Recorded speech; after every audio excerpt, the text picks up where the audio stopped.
Alright, hey everyone. This will be a commentary of my recent Galdera speedrun. The run finished with a time of 3 hours 53 minutes and 51 seconds, and at the point of recording is the current world record. So I hope that this video can encourage new runners to pick up the category. I'll do my best to explain some of the reasoning behind my thought processes and my decision making, and I'll do my best as well to explain the route and why we do certain things, why certain things are the way they are, why we do them in a certain order, stuff like that.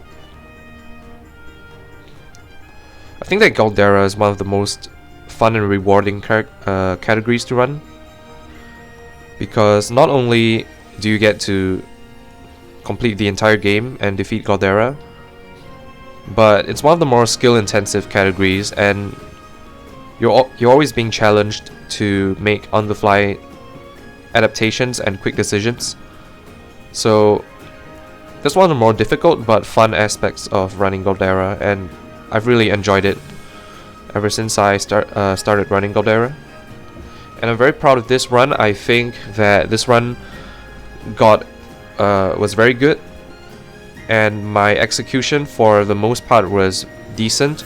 It wasn't perfect. I made a few mistakes which I'll go over when we get there, but I think for the most part I'm pretty happy with how I did this run, and I hope that you guys will enjoy this video.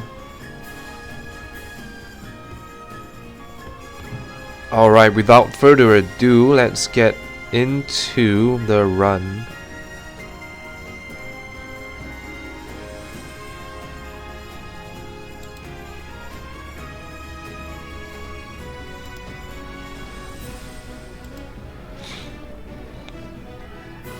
So we're gonna do Tressa start. For this route, which I'm using, we're gonna use a Tressa start. And the first thing you're gonna see me do is I'm gonna purchase and equip Wolf's Bow. So Wolf's Bow increases our elemental attack, and this is important because we want to be able to finish Mick and Mac, which is Tressa's Chapter 1 boss, quickly. And without Wolf's Bow we can't do that, so definitely purchase Wolf's Bow. And Chapter 1 is kind of an introduction to game mechanics, so here we're introduced to what's called a path action. Path actions are how characters interact with NPCs in this game. And Tressa's path action is purchase, and this allows her to buy items from NPCs. And every time she purchases an item, there's a chance of getting a discount. So this discount basically just refunds you a part of your money back. And this discount scales with your level. So the higher your level, the higher the chance of getting a discount, and the bigger the discount. So we're gonna make our way over to Mick and Mac. You're gonna see me walk and run. Walking increases the number of steps you can take before you get an encounter. So usually with running, you get 3 encounters on this screen, but if you mix walking and running, you can sometimes get 2. Actually, you can usually get 2. So it's up to a runner's preference how much they want to walk. I tend to play it safe and walk a bit more than I think I need, because I want to get as many runs as I can out of Chapter 1. You're also going to see me run from the enemies here. Running's not guaranteed, so you can choose to break the encounters as well, which guarantees flee chance.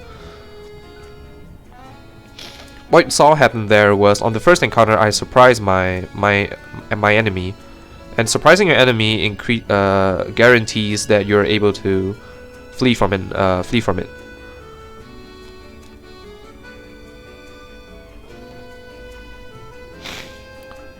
So in this cave, which we're gonna enter right now, the first encounter is always a pirate, and the pirate is asleep. So similar to breaking an opponent, if an enemy is asleep, you're always able to run from it. So I'm gonna take advantage of that and run from the pirate. I'll explain it later, but in certain runs, especially in a marathon setting, you're gonna want to kill this pirate. But when I'm grinding for example, a world record time, skipping with pirate is faster. Alright, so this new Mick and Max strat is this Mick and Max strat is a recent development. The old strat used to grab a Thunder S and you had to take another encounter, which has a bit more variance. You can fail to escape from the second encounter because it's not always a pirate. But the first 4 turns of this Mick and Mac fight is always the same. You use trade winds to take out Mick.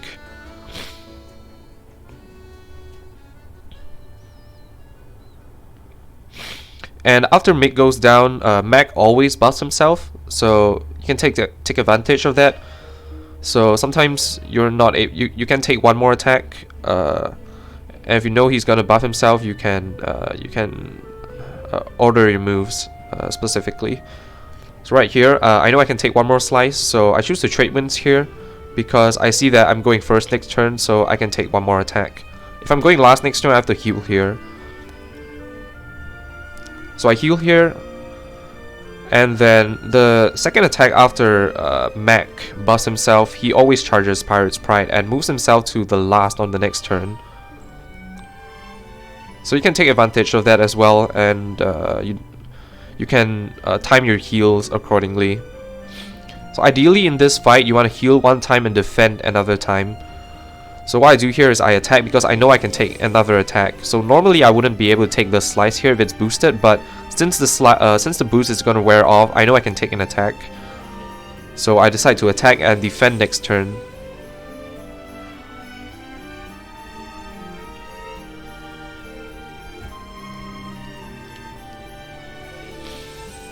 So defending moves yourself to the front, to the start of the next turn. So sometimes in this fight you have to use 2 grapes if you're not able to take any more attacks, but ideally you want to use 1 and defend the second time instead of using a grape. But in the case of having to use an extra grape, this is why you actually saw me purchase 1 extra healing grape before I left Ripple Tide. Especially also because as part of the side quests to unlock Galdera, you have to complete Kit's quest right here, and you have to turn in 1 healing grape to do that. So sometimes you can run out of healing grapes after Mick and Mac, because if you take damage before Mick and Mac, you want to heal.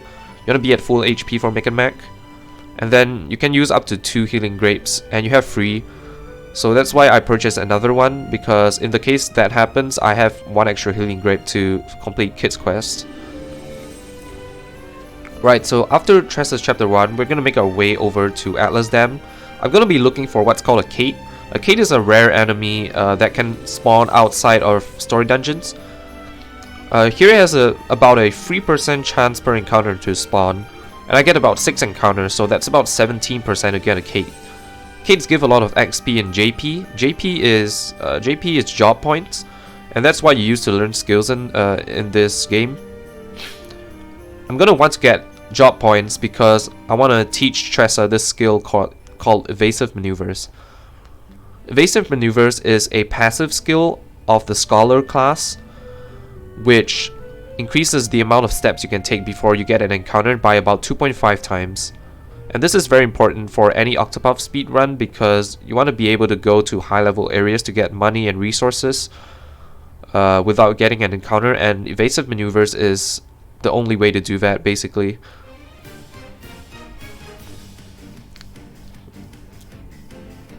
So for Tressa start, getting a Kate and going to the Scholar Shrine, which is where you unlock the Scholar job for Tressa, is the fastest way to get Evasive Maneuvers. But like I said, there's only a 17% chance in Galdera to find a Kate, and it's even less in a category like single story where you don't tag Atlas Dam. So it's not the most marathon viable strategy, and it's not recommended for beginners. But fortunately there is a non-Kate route which is slightly slower but consistently gets Evasive Maneuvers. So right here for when I'm grinding for like a world record time, I choose to go for a Kate because it's the fastest way. But you don't have the luxury of resetting in the marathon setting. So in a marathon setting, what you do is you'd probably go for the non-Kate route where you grab Cyrus first. Because Cyrus's base job is a scholar, so he's able to learn evasive maneuvers without having to go to the scholar shrine. And you get your JP from random encounters outside of Atlas Dam after you recruit him. So if I were to run Galdera in a marathon setting, I would definitely go for the non-Kate route. But when I'm grinding for a record time like this, I choose to go for a Kate because it's the fastest way and it gives me the highest chance of getting a PB. So after getting the Kate, I teach Tressa Hired Help. Hired Help is a skill where you pay money to deal damage. And as you can see here, I use Hired Help Bandits to clear encounters, double formations. I use it to clear the frogs and the ants here because you can't break both enemies at once when you run into two enemies. So the only option you have is to escape. And if you fail to escape from two enemies, it's gonna waste a lot of time. So on the way to Atlas Dam, I actually ran into two fish, and I failed to escape 3 times, which wasted a whole bunch of time. So to prevent that from happening again, I decided to use bandits on the subsequent encounters after I got the Kate. So Hired Help is also going to be used here. On the way to Scholar Shrine, you usually get this encounter. It's a bird and a sheep. Use dancers to kill the bird, and then you break the sheep with a bow. So what happens here is that the sheep actually has an attack called Soporific Strike, which can put you to sleep. And this is one of the more dangerous parts of the early game. You need to be able to break this sheep without dying. If it constantly puts you to sleep, you're just gonna die. So fortunately for me, the sheep woke me up with a normal attack. On the next turn, I was able to break it. But after running from that encounter, I make it to the Scholar Shrine. So here I unlock the Scholar job for Tressa. So shrines are basically like you're able to customize the secondary jobs on your characters and give them any job. So after unlocking the Scholar Shrine, I'm able to give Scholar job to any character which I recruit. Except Cyrus, of course, because he's already a Scholar. And after teaching 2 skills, I unlock Evasive Maneuvers. So I equip it immediately, and I run to Noble Court. So you mentioned, so you heard me mention something about tagging Atlas Dam. So what tagging is that every time you go to a town, you have the ability to fast travel there from anywhere, with the exception of some story, some parts during some character stories where your travel is restricted. But for the most part, once you visit a town, you'll be able to warp back to it anytime. So it's very useful, and during your exploration, you want to tag as many towns as you can, so you can warp back to them later. You want to cut down on walking by foot as much as you can.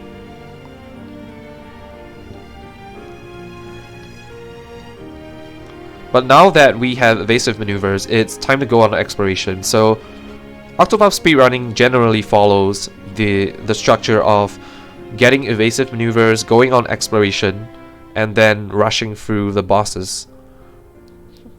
So naturally, with a longer category like Galdera, it's gonna take a bit more exploration to get the resources we need.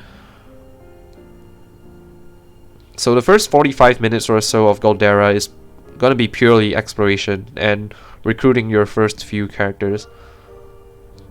But from then on, it's a pretty fast-paced route, fast-paced run with a lot of action going on. So very exciting. So the main point of exploration is like I said, to get resources such as money, items, and weapons, which you're going to be using to complete the rest of the run and to rush through bosses. In a speedrun, your characters aren't going to be very high level, so you want to take advantage of what you can get in the world to rush through the bosses.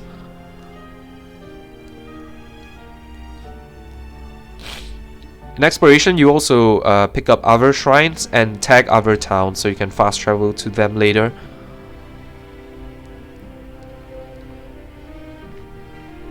So here we are going to pick up the warrior shrine, which is right here at North Stoneguard Pass. Then afterwards we tag Stoneguard. So shrines are always located in what we call the second ring. First ring is where all your chapter 1 towns are. Second ring is where your chapter 2 and 3 towns are, and third ring, or the outer ring, last ring, is where your chapter 4 towns are. So shrines are always located in the second ring.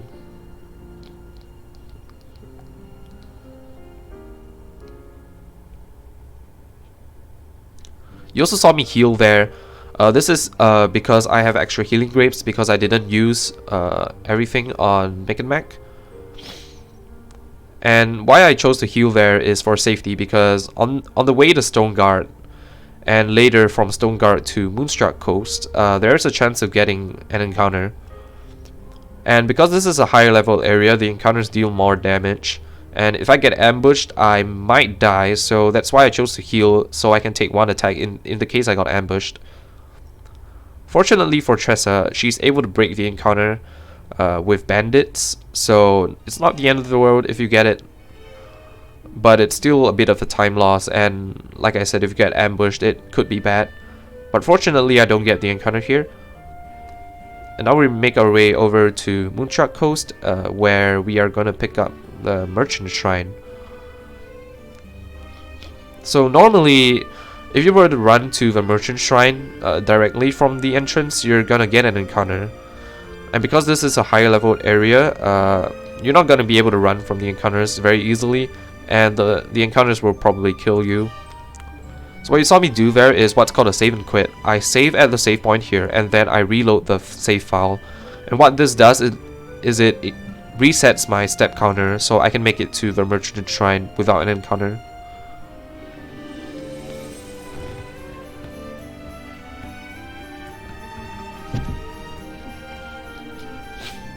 So for the early part of this run, you're gonna see me take advantage of save and quits to skip certain encounters which are more dangerous.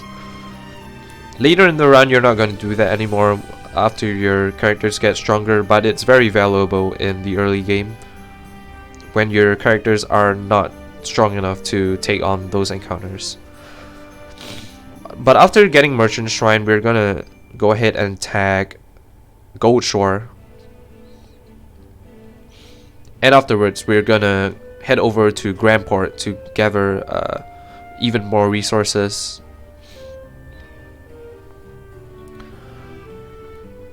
So coming up is kind of like the infamous Grandport section, because this next series of screens are kind of dangerous. There's a chance of getting an encounter. So from Gold Shore to West Grandport Coast, there's a chance of getting an encounter here.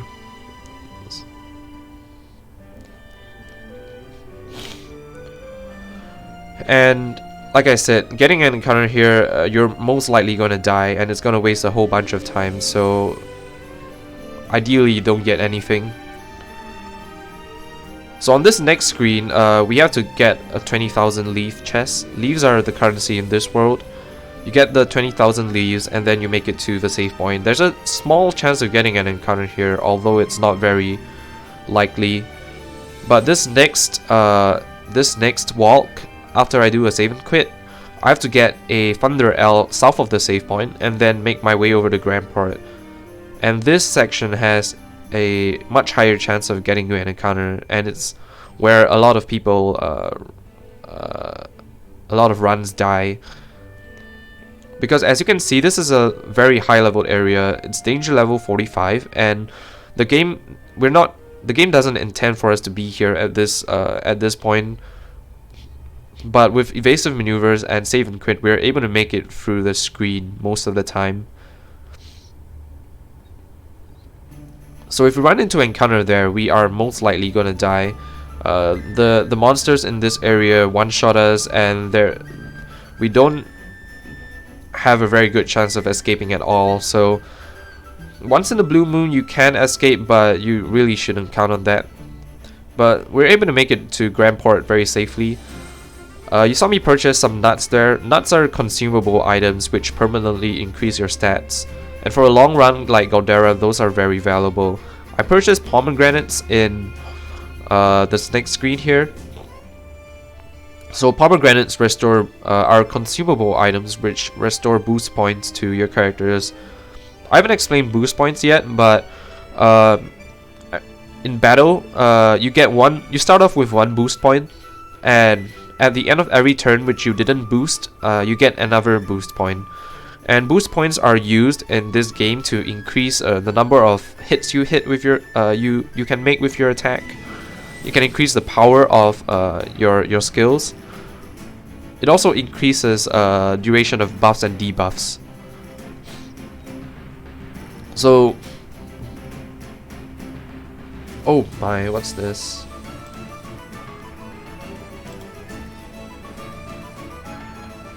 Sorry about that.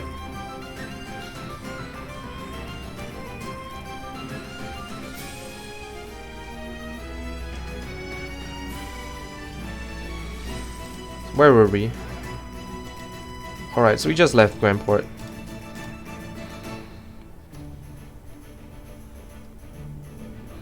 Alright. Sorry about that.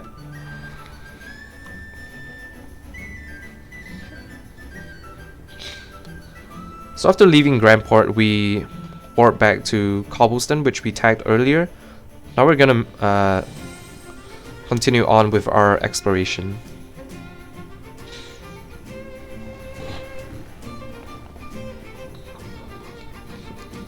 Like I said, in exploration you want to attack more towns. You want to attack as many towns as you can, so we tag Sunshade here because we're going to be warping here multiple times later. And also because we need to pick up Primrose at the end of the run anyway.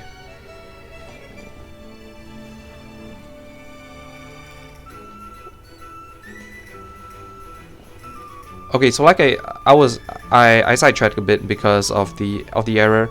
I was talking about boost points. So boost points are an integral part of the combat system of this game, and you want to be able to use your boost points effectively and as efficiently as possible, so you can clear the bosses as quickly as possible.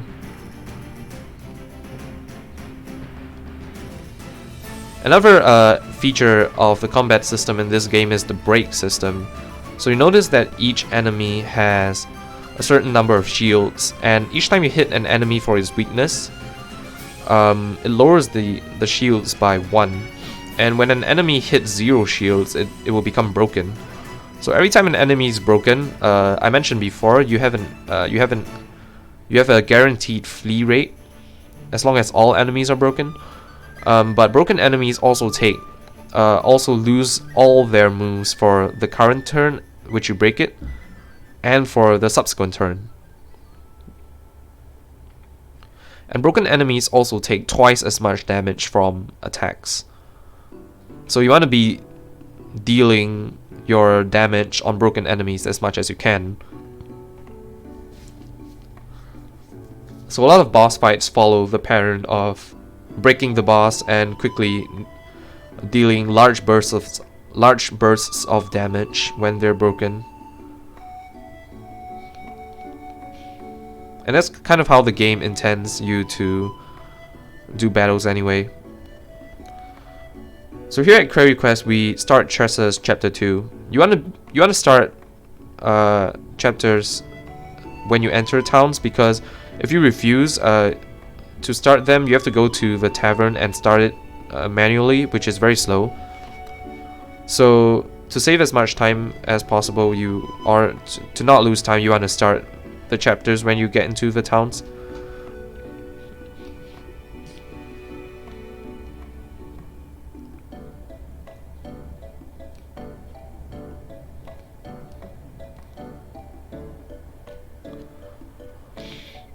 So in Query Quest we get to purchase some items called Soul Stones. You saw me collect, I mentioned this just now, I had to get a Thunder Soulstone Large from Grand Port. Soulstones are consumable items which deal a set amount of damage to your opponents. And in the early game, this is very powerful because your characters are not strong enough to deal a whole bunch of damage. So you're going to be relying on soul stones to clear most of the early game bosses. In particular, like chapter 1 bosses go down to a few soul stones. Soul stones are also useful in the later part of the run to supplement some of the damage ranges. So you may not be able to kill bosses outright with your skills, so soul stones can supplement some of the damage. So an interesting strat here is to warp out of Query Quest, because for the next part of Tressa's story we have to go back to the first screen, but it's very slow to backtrack and screen transitions take a while. So we warp to Stoneguard, where we have something else to do. Like, you see what I'm gonna do here is I'm gonna purchase more stones, and I'm gonna purchase Mighty Belt and Elemental Augmenter. Mighty Belt increases your physical attack by 50. It's not gonna be used until the end of the run, but Elemental Augmenter, which increases your elemental attack by 100, is gonna be used pretty much immediately after exploration section. So we go to Stoneguard because we have to buy those items, and then we warp back to Query Quest because it puts us back on the first screen, and we want to leave Query Quest anyway. So it's faster instead to warp to Stoneguard and warp back to Query Quest than to run all the way back from the end of Query Quest. So these are interesting bits of optimization which you will see very often throughout this run, because the next part and why we want to leave Query Quest is because we want to go to Boulder Fall to recruit our next character, Therion. Because Therion's going to be very important for this upcoming section of exploration. So, I mentioned path actions at the start of this run. Each character also has what's called a talent. Talents are kind of like innate abilities that are unique to each character. So if you've noticed already, Tressa's talent is called Eye for Money, and this allows her to generate money every time you walk around in an area where you can get an encounter. Which is why you see at the top left-hand corner of the screen when I go into a new screen, I will be it will say that I've gathered some money, and this is Eye for Money, which is Tressa's talent. Therion's talent is that he's able to unlock purple chests. So up to now you've only seen me unlock red and brown chests, because anyone can unlock those. But there are certain chests in Octopath where you can only unlock it if you have Therion in your party.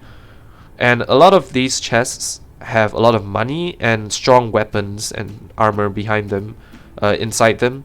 Which is why you want Therion for this upcoming section of exploration where you're going to be unlocking a lot of purple chests. And this upcoming boss fight against Heathcote, you're going to see the power of soul stones. So normally in casual playthrough you have to break Heathcote's shields and then deal damage to him. But with soul stones you're able to take him out in one hit here. So large soul stones are very strong at this point of the game. It can one-shot a lot of chapter 1 bosses, and combining them with other large soul stones or medium soul stones, you can one turn a lot of chapter 1 bosses. Chapter 1 bosses have their stats scaled with how many characters you have in your party. So with 2 characters in your party, they usually go down to 1 large soul stone. But if you have like 3 or 4, they take a bit of extra damage. They need a bit more damage. So it's where you have like large. You use other large soul stones, or you use medium stones to supplement the damage.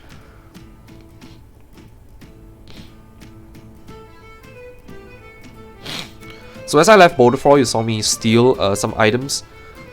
So path actions in this game are split into what's called nobles and rogues. So noble characters have path actions which always succeed, but you have to meet some requirements for using it. So for example, like for Tressa's purchase, you need enough money. Later on we're going to be recruiting a character known as Alphen. He has a path action called Inquire, which allows you to gather information from NPCs. And you need to be able to have a certain level. You need to be of a certain level in order to inquire some stuff. So this is this is in contrast to rogue path actions, which are not based on level, but are based on percentage. So the rogue version of Inquire is Scrutinize, which is Cyrus's path action. And Cyrus can scrutinize basically any NPC that Alphen can inquire, but he doesn't need to be of any level to do it. He can do it at level 1, 10, or 15, or 50, or anything. But the downside is that there is a chance to fail when you scrutinize. And every time you fail rogue path actions, you lose what's called a reputation in that town. So you start off with 5 reputation in each town, and every time you fail a path action, you lose 1.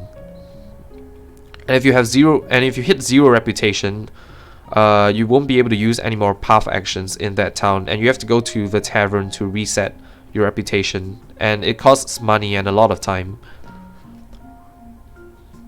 So for the purposes of a speedrun, noble path actions are a lot more stable, but there are times where you have to use rogue path actions because your characters are not of a high enough level to do it.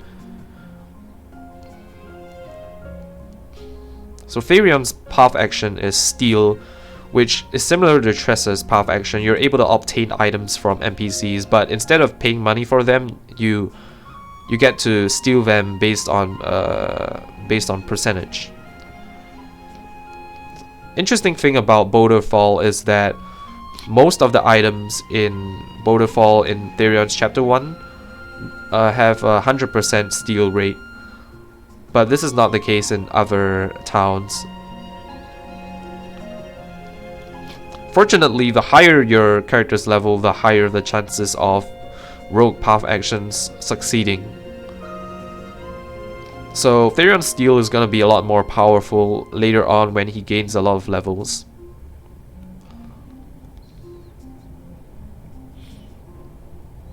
So you saw me go to the Cleric Shrine there. Something you want to note is that you want to make your movement as diagonal as possible when you're going to the Cleric Shrine, because how step counter works in this game is that every time you take a step, it counts towards this invisible step counter, and once the step counter reaches a certain quota, you get an encounter. And walking on a diagonal takes fewer steps than walking in straight lines, or not in a diagonal, like in zigzags basically. So that's why you want to walk on a diagonal on the way to the Cleric Shrine, because it reduces the number of steps you take and reduces the chance of getting an encounter. If your movement's not good there, there's a significantly higher chance of getting an encounter. And there you saw me get Adamantine Hat, which was inside a purple chest. That's one of the reasons why you want Therion for this section of exploration, and it's why the exploration is structured this way. Adamantine Hat is an equipment which it's one of the strongest hats in the game. It gives a lot of magic, it gives a lot of elemental defense and increases your elemental attack. It's the hat which gives the most elemental attack, so you're gonna want to give that to your magic users later on in after exploration. Like I said, in exploration, you're gonna want to be able to gather as many resources and equipment as you can, and we're tagging more towns and getting more shrines here. So right now I'm at the Dancer Shrine. Dancer is kind of a class focused around buffs, so we're going to be using this Dancer skill called Peacock Strut, which increases your magic attack by 1.5 times very often throughout this run, because magic is going to be the main source of damage later on in the run.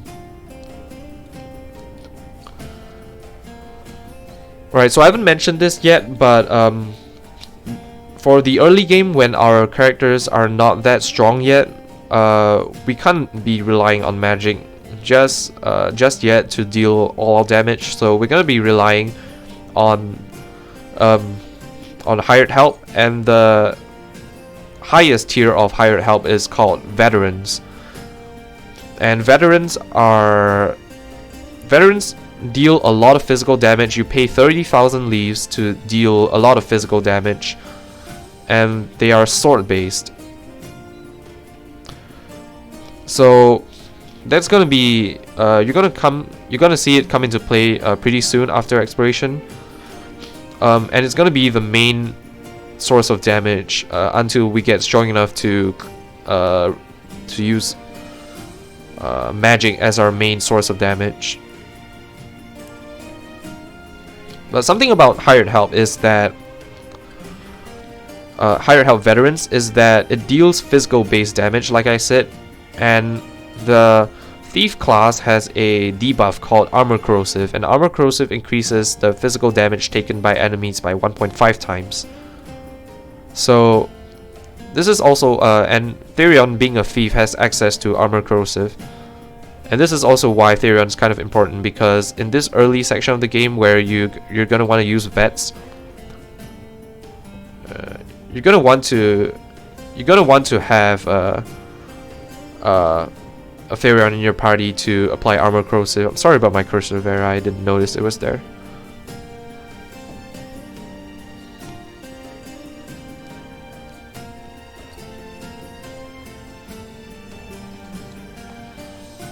Here we are at Marcelum. Marcelum has a lot of resources like pomegranates and soulstones, and a lot of money as well.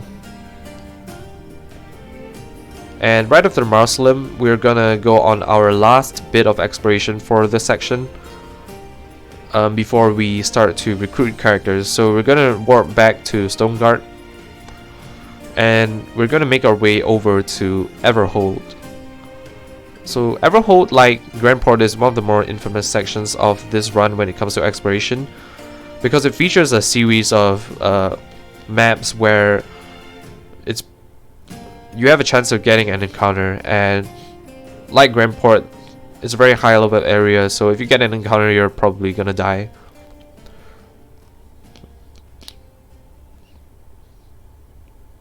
But you're gonna see me take advantage of save and quit again, because you want to tag Everhold, and from the entrance to Everhold, it's too long. The map is too long to not get an encounter. So we're going to save and quit in the middle of this map and then go over to Everhold. So something interesting you see me do is that I save on the top right hand corner of the save point, as opposed to anywhere else. Saving on the top right hand corner means I take fewer steps on the way to Everhold, because when you're running from the save point to Everhold, there's a chance of getting an encounter. So saving there means I take a few take less steps on the way to Everhold, which could matter in some runs.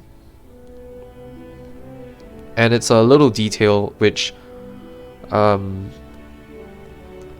think over the course of many runs does actually matter.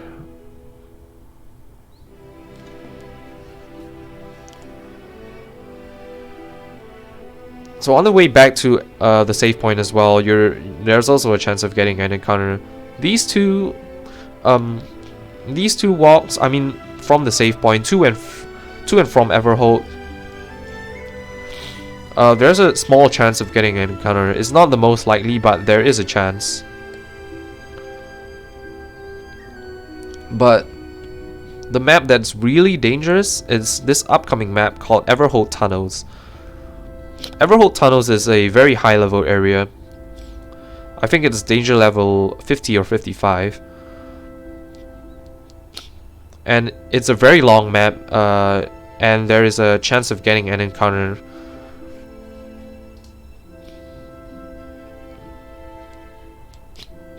So what you're going to see me do is I'm going to make it all the way to the end of Everhold Tunnels. And at the end of this tunnel, there's a boss. So before you fight the boss, the game asks you if you're ready. And if you say no, you don't fight the boss and you kind of take a few steps back.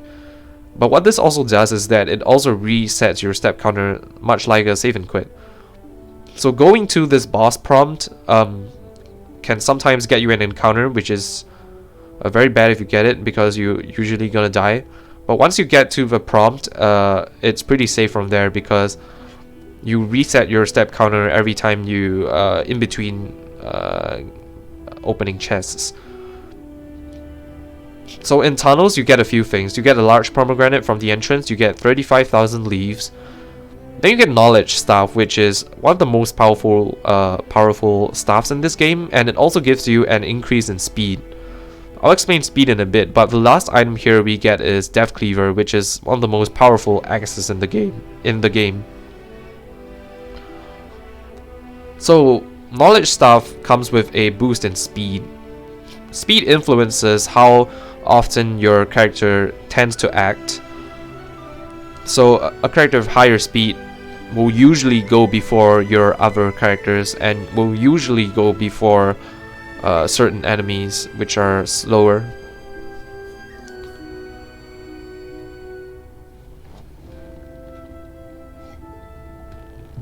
And we're equipping knowledge stuff onto Tressa because we have the scholar class equipped on Tressa, so she's able to equip staffs. Normally Tressa is not able to equip staffs, but because, like I said, we have scholar equipped on her, we can take advantage of knowledge staff. But something interesting to note is that Tressa doesn't get the stat boost from knowledge staff, the speed boost, because it's not her main weapon.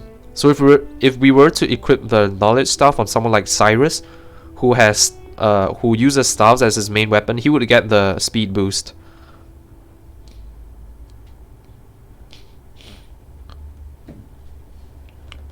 So you see again, after exploration, we have a lot of powerful items like knowledge staff, elemental augmenter, sorcerer's robe, which we purchased in Everhold, as well as the adamantine hat, which gives us a lot of elemental damage at this point of the game, which is why you saw me deal a whole bunch of damage with Blizzard there. And together with a soulstone, you're able to make quick work of Russell.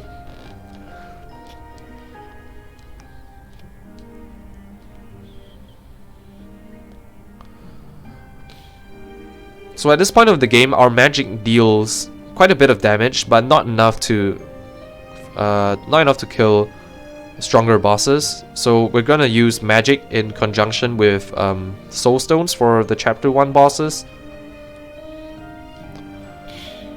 and also in conjunction with vets and other skills for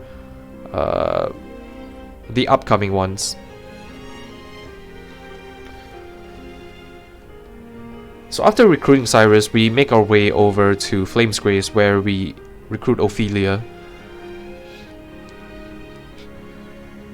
We want to recruit Ophelia early on in the run because we want to complete all 4 of her chapters first. Why we want to complete Ophelia's chapters first is because finishing Ophelia's story unlocks an accessory known as the Friendship Badge, and Friendship Badge increases the JP which you get from encounters by 1.5 times. And this is very important for the JP routing in this category. You want to have enough JP to learn skills so that you can of course deal a lot of damage to bosses, unlock passive skills and stuff. So that's why you need a lot of JP, and Friendship Badge is critical if you want to get enough JP. So that's why we want to finish Ophelia's story first.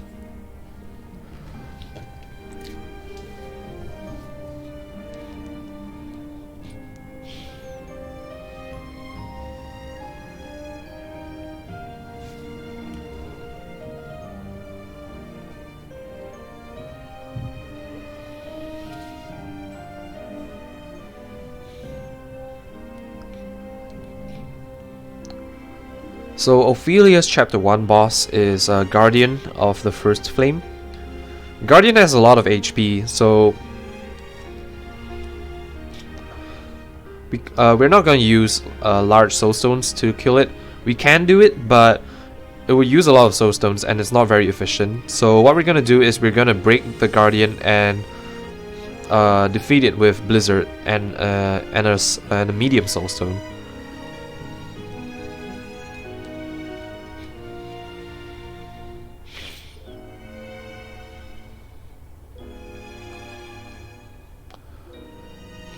So you saw Tressa do about 1000 damage per hit on Russell just now.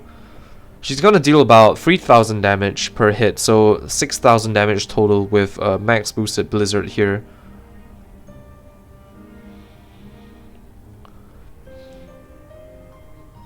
So you break Guardian with Staves and Daggers and Blizzard, and you feed a small palm to Tressa, which restores 1 BP, and then on the next turn you use 1 medium stone and then max boosted Blizzard to finish Guardian. Guardian has about 8000 or so HP. I think it's about mid 8000s. So with Blizzard, max Blizzard you deal 6000. With medium stone you deal 2002. And the Blizzard on turn 1, which you use to break Guardian, also does about does the remaining damage which you need to kill Guardian.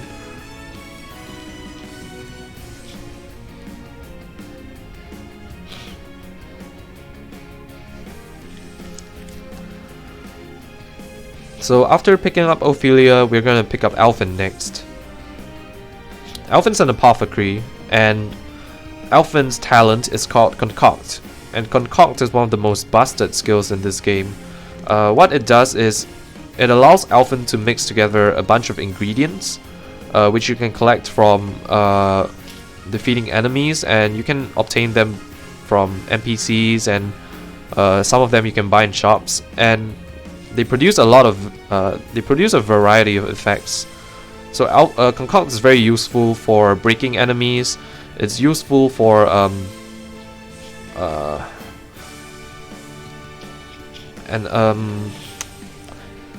for a bunch of effects. Actually, it's hard to explain right off the bat, but Concoct is going to be critical for some of the upcoming boss strats. So for example, we're going to purchase after Alphen's Chapter 1 what's called Essence of Pomegranate, and I've mentioned before, pomegranates are a consumable item that restores BP. So Essence of Pomegranate is the concoct version of pomegranates.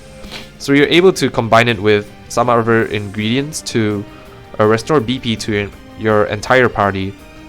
So one of the ingredients called Purifying Dust, when combined with Essence of Pomegranate, it restores 2 BP to your entire party.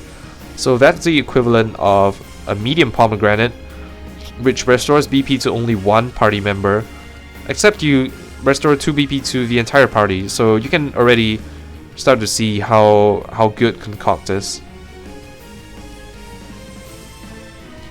Other things Alphen can do with Concoct is, for example, give AoE status immunity to your entire party. He can heal people. He can, like I said, restore BP. He can also take off shields from an opponent. So very versatile skill, and it makes Alphen one of the best support characters in this game. Alphen also has access to Axe as his main weapon, which is very good because we got Death Cleaver from the Everhold tunnels, and we can equip it onto Alphen. And he has a skill called Amputation, which does a lot of damage, and it's going to be used to supplement some of the damage ranges for the upcoming bosses.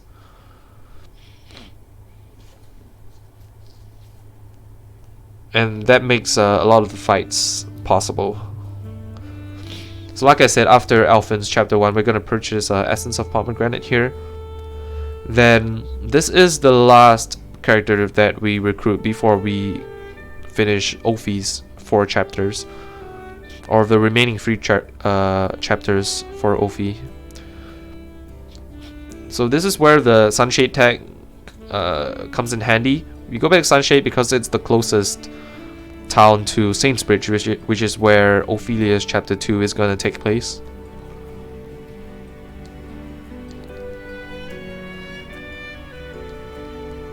So like I said, right now we're going to rush through the remaining chapters of Ophelia's story because we want to unlock the friendship badge.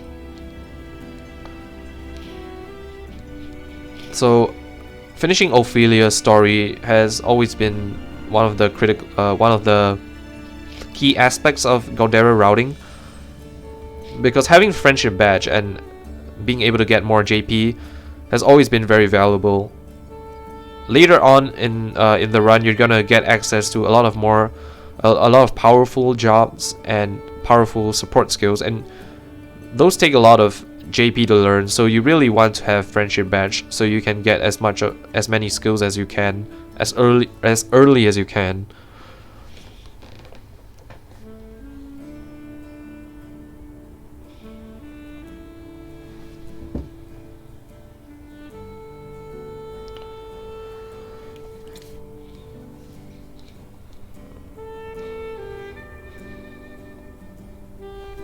Alright, so in Saintsbridge, here we're gonna do our first scrutinize. Like I said, scrutinize has a chance to fail here, and this is one of the more kind of risky scrutinizes. It has a chance of 30%, and Alphin's not at a high enough level to inquire this guy. You have to scrutinize him because scrutinizing this guy unlocks an accessory known as Empowering Bracelet in the Saintsbridge shop. And Empowering Bracelets increase your HP by 500.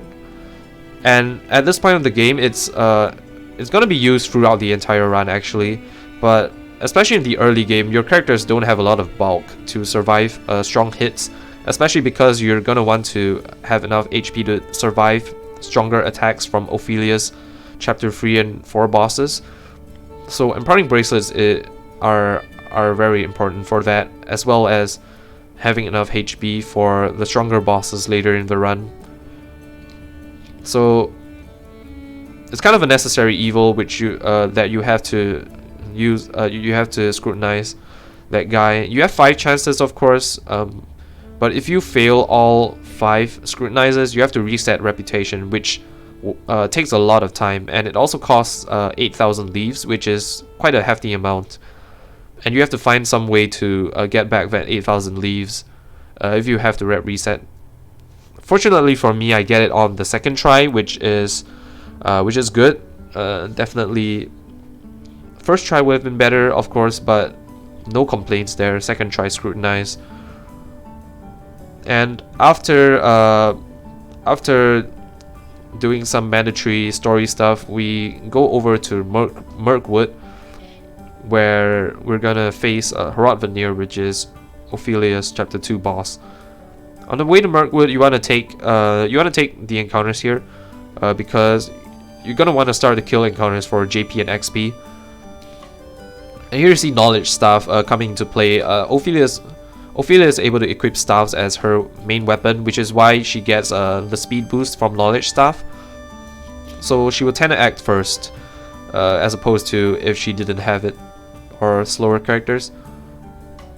Of course, this is still random, so there is a chance that Ophelia can come in last as well, but we give her knowledge stuff to reduce the chances of that happening. And again, with all the magic attack boosting equipment, we're able to take out the relatively weaker encounters here. So I got a very good encounter in Mirkwood. This is the best one. It gives the most JP and XP because it's the largest group here. And sometimes you get ambushed from this encounter, which kind of sucks, but if you get ambushed, you also get more BP on the second turn, and some encounters in this forest you can kill with a ×3 boosted blizzard instead. But what you saw me do there is I used a large soulstone to clear the encounter. So for that encounter, you want to use a thunder soulstone because You want to save your shadow stones, your wind stones, your light stones. Basically, you want to save all the other elements because you might want to use them for some upcoming sections of this run. So, in my opinion, Thunderstone is the best element to use there.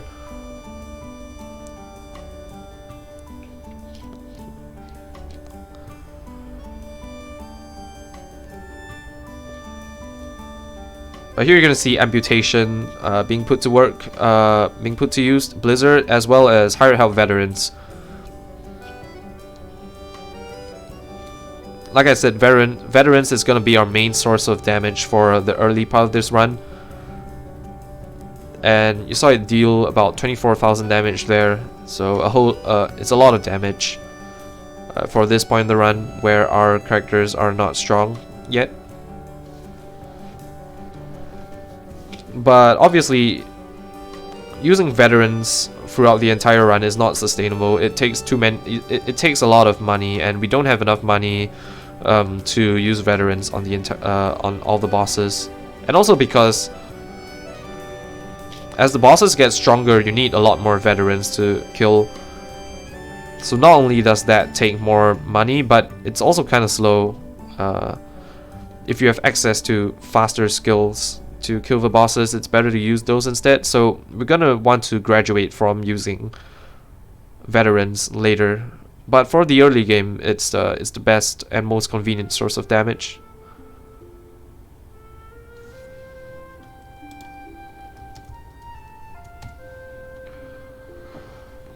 Alright, so now I purchased all the empowering bracelets, which I mentioned earlier, and I teach a whole bunch of skills to my characters here because I got a lot of JP from Herat Veneer and the Mirkwood encounters.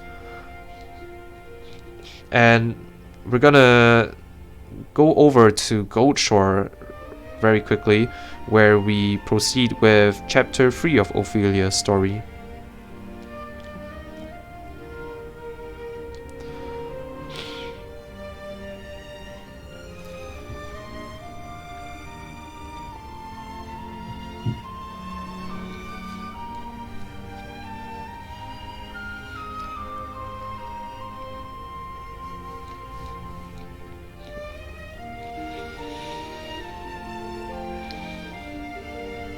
So coming up next, you're going to see another instance of warping somewhere where you have something else to do.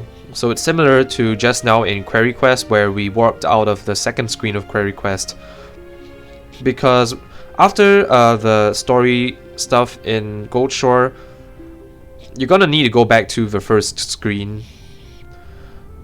But instead of going out of the church and going back to the first screen, which takes a lot of time, we're gonna warp over to Stillsnow, and from there we're gonna attack another town called Northreach, and then warp back to Goldshore. So another instance of like this kind of optimization where you get something else done and take advantage of warping back. So like I said, we're going over to Stillsnow now, and on the way to Northreach, the map is too long to not get an encounter. So it's like the Everhold, except we don't get a save and quit here. So we're forced to take this encounter, and this is a very high level area, but fortunately enough for us, this encounter is pretty easy to kill, especially because we have very high elemental attack. So we're able to kill it with a spell. And the encounter is always the same here. The first encounter on this screen is always two lizards. And these two lizards are weak to axe, so you're able to break it very easily with hired help bandits. And even if the lizards do get a chance to move, they like to use a debuff called lower critical, which they just lower your stats and don't really deal any damage. So usually this encounter is pretty tame. You just break it, buff Ophelia, donate BP to her, and then take them out with a max boosted blizzard with Peacock. You can also use stones to kill them. So it's up to the runner's discretion. Sometimes using stones would be faster, and sometimes using Peacock and max boosted lightning blast would be better.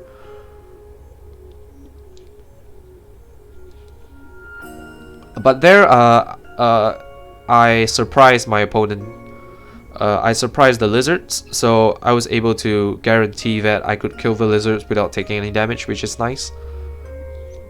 And over in Northreach, we're going to purchase a bunch of items. We're going to purchase Empowering Necklace, which is like Bracelet, except it gives 1000 HP instead of 500, which is very nice. You get more money items, and then you purchase some nuts as well. So you're going to see me use the nuts here. I did a big nut menu earlier in Saintsbridge, but here you're going to see me use more nuts, Magic L and Resist L. Magic nuts are very important for Ophi because she doesn't have a lot of magic attack. She doesn't have the highest magic attack base stat, so you want to use magic nuts to supplement her damage.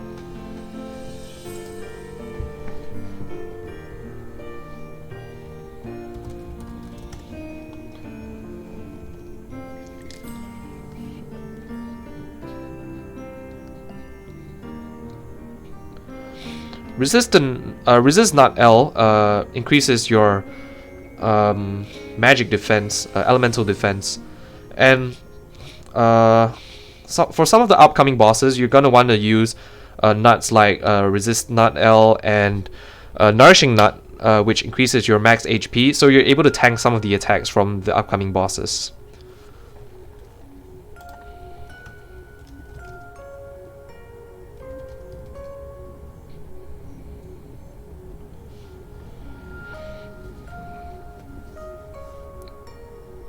So this encounter here, I get this encounter here inside the Ophelia's Chapter 3 cave.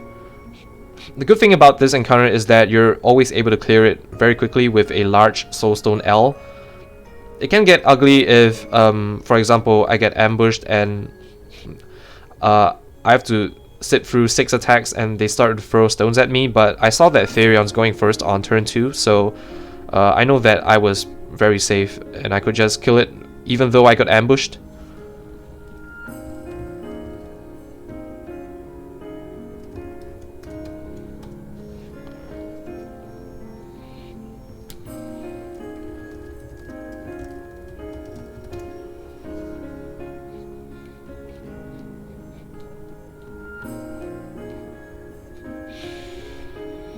So one of the reasons you also do Ophi's chapters first is because the bosses are very easy to kill.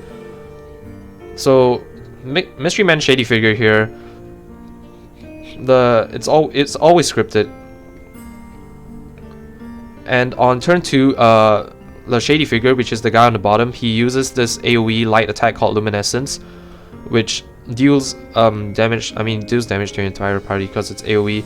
But you can see that Empowering Bracelet was important there because with the extra HP from Empowering Bracelet, Therion was able to survive the attack. And you take turns breaking Mystery Man and Shady Figure and applying Armor Corrosive and taking them out with Vets. Interesting thing about Mystery Man Shady Figure is that both of them, usually for Chapter 3 bosses, you need 2 Vets to kill, but because there are 2 of these guys, they're kind of split in their HP, so you only need 1 Vets to kill both of them, since Vets is an AoE attack. And then Lightning Blast is also AoE, so with 1 Vets and Lightning Blast, you're able to kill Mystery Man Shady Figure.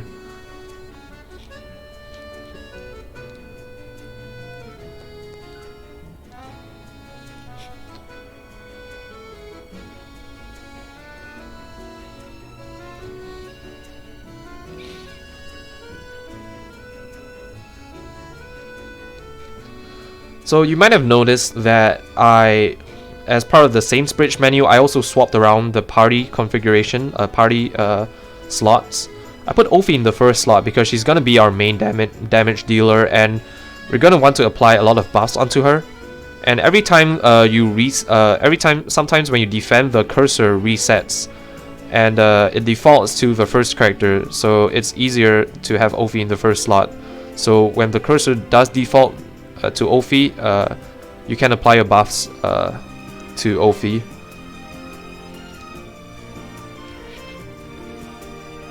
We have Therion and Tressa in the 3rd and 4th slots because they are always going to be in our party for the rest of the run. So we just have them there.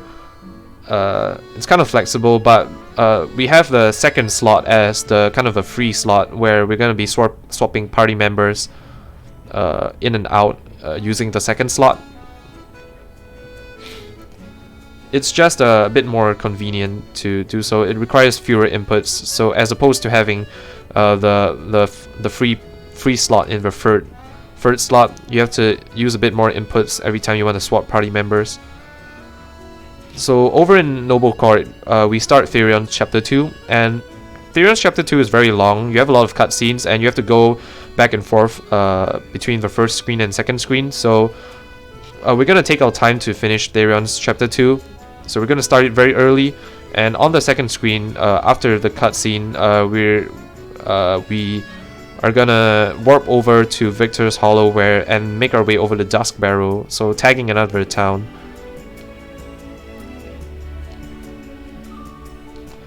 You can sometimes get an encounter here, but when you don't, usually I would do a save and quit here, because the encounter here takes a bit of time to kill. But from this point on, you're gonna want to start keeping track of your XP and JP. Basically, you want to kill high level encounters because they give a lot of JP, and you need JP to teach skills later on. So if you get a Dust Barrow encounter there, you don't need to run from it. You can just kill it, and then you get to skip an encounter later. But because we don't have Friendship Badge yet, I prefer to skip this encounter if I can, and I prefer to take encounters later after I get Friendship Badge. Now we warp back to Therion's Chapter 2. So before we left for Victor's Hollow just now, I actually guided this NPC on the second screen known as Aspiring Actor, and he's needed to complete the second part of Kit's quest, which, like I said, is required for Galdera, unlocking Galdera.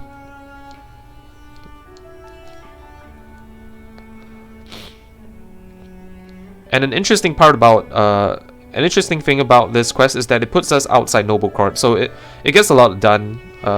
We have to complete the quest anyway, and instead of exiting Noble Court manually, which is a bit slow, we can just use the quest to put us outside Noble Court. And now we head over to Whisper Mill for Ophi's Chapter 4, so the last part of Ophi's story. And again, like the Northreach map, this map is too long to go through without an encounter, so we're gonna take the encounter here. But like the Northreach map as well, it's always 2 drakes here. I say two drakes, but I actually get a Chubby Kate here, and I get surprised. So kind of funny. Not the end of the world. Not the end of the world because even though I'm missing some JP and XP because I only get 1 Drake here instead of 2, I did get a very good encounter in Ophi's Chapter 2. So at this point of the run, I saw the Chubby Kate. I was like, okay, not the best, but I can make do with it because it's kind of getting the very good encounter in Ophi 2 kind of evens out the JP and XP route. Even though after getting one less Drake on this map. So normally for that Drake encounter, like the Northreach guys, lizards, they like to lower your stats as well. So most of the time they don't do anything, and they're weak to bow, which is very convenient because you can just use Arrow Storm, which is a AoE bow attack, which guarantees at least 3 hits, and they have 2 shields, so you're always guaranteed to break it with Arrow Storm. And after that, it's the same thing as the lizards. You just use a max boosted Peacock lightning blast to take out the drakes.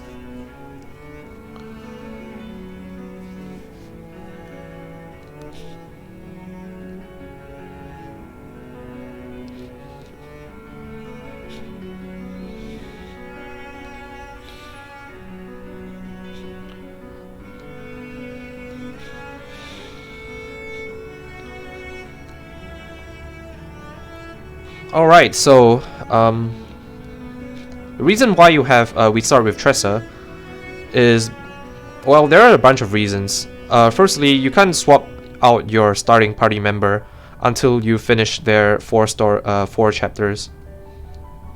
Tressa's gonna stay in our party for the entire run, so it makes sense. It's a non-issue not being able to swap Tressa out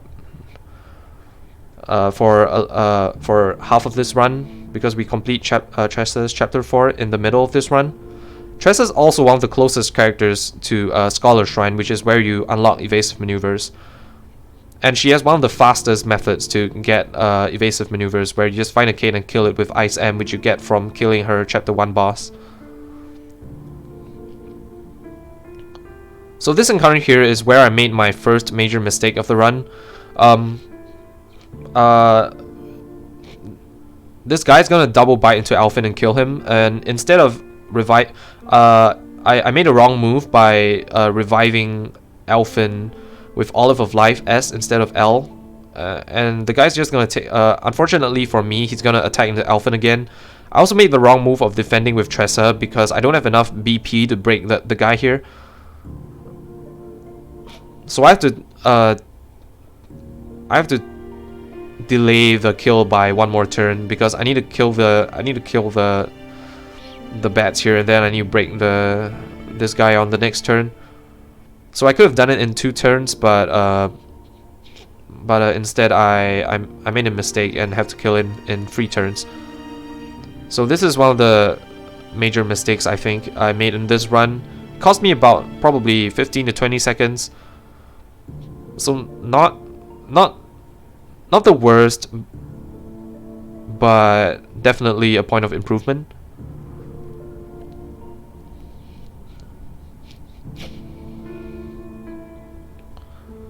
In a category like Galdera, which is very long and it requires it requires constant focus, so it's very hard to not make mistakes. Even top runners, a lot of top runners have made a lot of mistakes, and a lot of runs have died to silly mistakes. So you want to try to minimize the mistakes you make as much as you can. So good thing for me is that fortunately that mistake didn't cost me the run. It just wasted a bit of time, and also good thing is that it didn't waste that much time.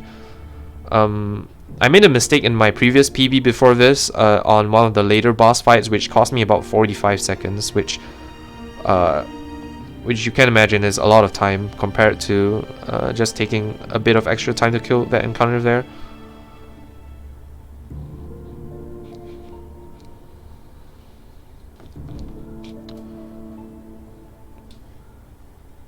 So before Matthias, you have to kill these ads here. These cultist guys. They're very easy to kill. Just kill them with Peacock Strut boosted Lightning Blast. One interesting thing to note is that Tressa doesn't always level. All your characters always level from this except Tressa. And if Tressa takes damage, you want to try to heal her if you can. If you know that she's not going to level, because all of your characters are safe for Maddie except for, in very rare occasions, Tressa. So if Maddie attacks twice into Tressa, there's a very small chance that she can die, which is very bad. So if you get the chance to kill Tressa, you want to try to heal her. But like I said, for the most part, Maddie is very tame. 99.9% of the time you will be able to get through this fight unscathed. Maddie's very easy. It's a free turn fight, and it's a free turn fight for a chapter 4 boss. Basically what you're gonna do is that you're just gonna break him. He only has 4 shields, which is pretty low. So you're gonna be able to break him very easily, and then you just use a bunch of vets on him. Maddie is one of the very easiest chapter 4 bosses, even in speedrunning. So we're gonna make very short work of him here with 4 vets and lightning blast.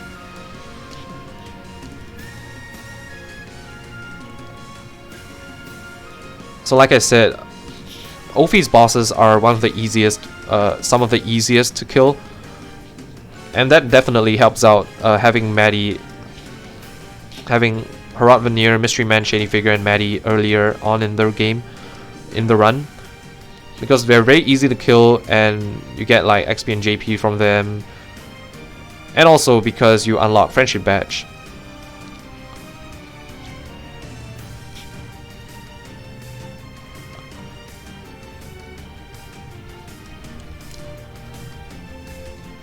Yeah, so the more you boost vets, the more hits it does, but does slightly less damage as well. But in total also does more damage. So I mean in total it still does more damage. And you want to make sure you use with Tressa there. Sometimes you get Therion before Tressa, and Therion has to Palm M Tressa on turn 2. So she has 4 BP total. You want to make sure you use ×3 boosted vets twice instead of ×4 boosted vets and then a ×2 boosted vets on turn 3. Because 2 ×3 boosted vets does more damage than ×4 boosted plus ×2 boosted. And if you happen to use ×4 and ×2, it makes Maddie range. So with 2 ×3 boosted vets, Maddie always dies.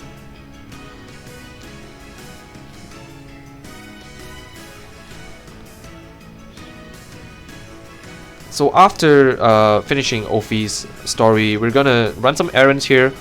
We go to Atlas Dam because we wanna get some quests. We're gonna do some quests. So I stole an item for a quest later. We go over the Whisper. We guided an NPC which we're gonna use to finish a quest here. We purchased a bunch of stones in Whisper Mill as well as a Nourishing Nut L. Like I said, it increases your HP, which is crucial for survivability. Now the last thing I do before I complete the windmill quest, which gives you 22,000 leaves, is that I stole a Fire L from the lady, the same quest NPC. So that Fire L is actually an optional Fire L in the route. It's not routed in, but it's an option in case you want an extra Fire L or an extra L stone. And I always grab that stone because Fire Ls are very valuable, especially for later in the run. You need Fire Ls for Hanet's Chapter 2. And having extra Fire Ls ensures that you have you can use Fire Ls to finish to do the mandatory provokes in Hanet's chapters instead of having to use other elements of stones.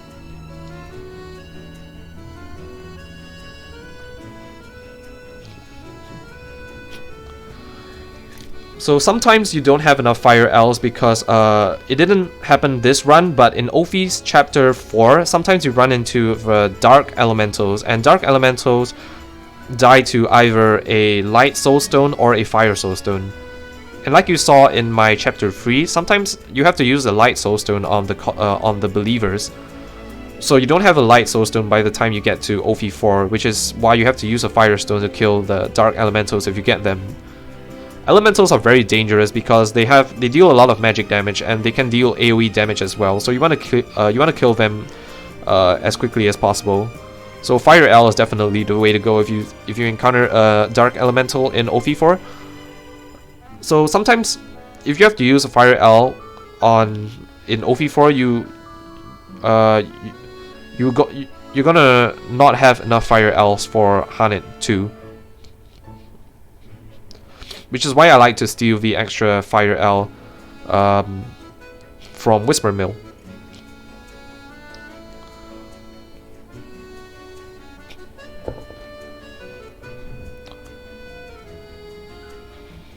I'll explain it later in more detail when we get to Haunted 2. But for now, I can only recommend stealing the Fire L. So what I usually do is that if I don't have enough money, I steal the Fire L. If I got, say, a lot of discounts before that, I can purchase the Fire L. So I kind of use my when I'm selling, when I'm doing the shop menu in Whisper Mill before Maddie, I check my money. So if I have like a lot of money, so like about 100,005 or so, I can purchase the Fire L, especially if I get more discounts after that. But I think in this run I had like 90 something thousand, so I chose to steal the Fire L instead. It's a 55% chance, so you're pretty likely to get it, especially if you get like, especially since you have 5 tries. But knowing Farion, sometimes he doesn't feel like it, and I have actually failed all 5 steals before, so purchasing is definitely more stable. But we just finished getting the friendship badge at Saintsbridge, and now we're gonna tag a few more towns. We're gonna get the one of the last. I think this is the last shrine that we get. Is the Thief Shrine, and we're gonna want 2 thieves for this upcoming fight. This job menu is also pretty important. So one of the passive skills that a thief has is called Snatch, and Snatch increases the Snatch doubles the amount of money you collect and doubles the amount of items you steal from an enemy.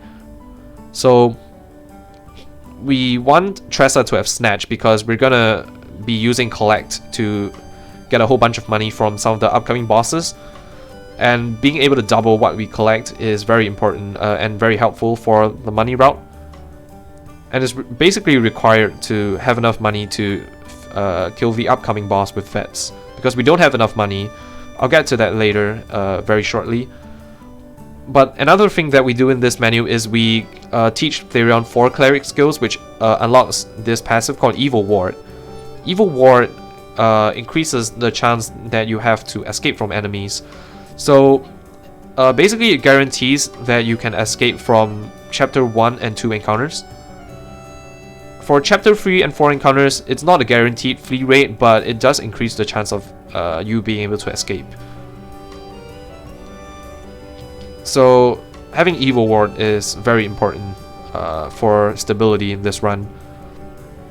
So I mentioned before that I didn't take the Dusk Barrow battle. So this is why I chose to take this upcoming encounter here. So sometimes you can save and quit before Orwell and skip this encounter here, but because I didn't take the Dusk Barrow encounter, I chose to take this encounter here. I made a slight mistake as well. So what you're supposed to do for this encounter is that you're supposed to use Lightning Blast twice, max Lightning Blast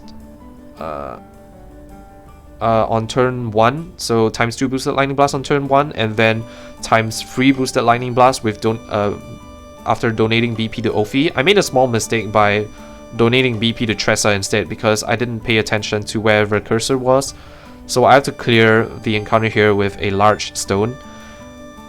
If you donated BP to Ophi there, you would use a times 2 Lightning Blast and a times 4 Lightning Blast, and then you can finish the encounter with a medium stone instead. So a slight mistake, but it didn't cost me any time, so it's still fine. Being ambushed by this encounter is not the worst thing as well, because you get more BP, and so you get on turn 2 you have a times 3 boosted Lightning Blast, and then you're able to donate BP and do a max boosted Lightning Blast on turn 4, and you don't need any stones to kill the birds from there. But like I said, from this point on, from the Dusk Barrow point onwards, you kind of want to keep track of which encounters you take and which encounters you have, and how much JP you have, because you want to be able to decide whether you want to take certain encounters or not. So for top level runs, you want to take as the minimum amount of encounters that you need to get enough JP to teach certain skills, and to get enough XP to hit certain levels. You can certainly take all the encounters that you get, but it's a lot slower. So part of a skill set of a good Galdera runner is to be able to distinguish which encounters are needed and which encounters are not. But in general, if you don't take the Dusk Barrel encounter earlier, you want to take the Orwell encounter. Sometimes you can get to Orwell without an encounter, so then at that point you're 2 encounters down. You kind of need to take you're 1 encounter down, not 2. So you want to take an extra encounter somewhere along the lines, somewhere later in the run. And this Archmage Shrine encounter is also an encounter that you usually take.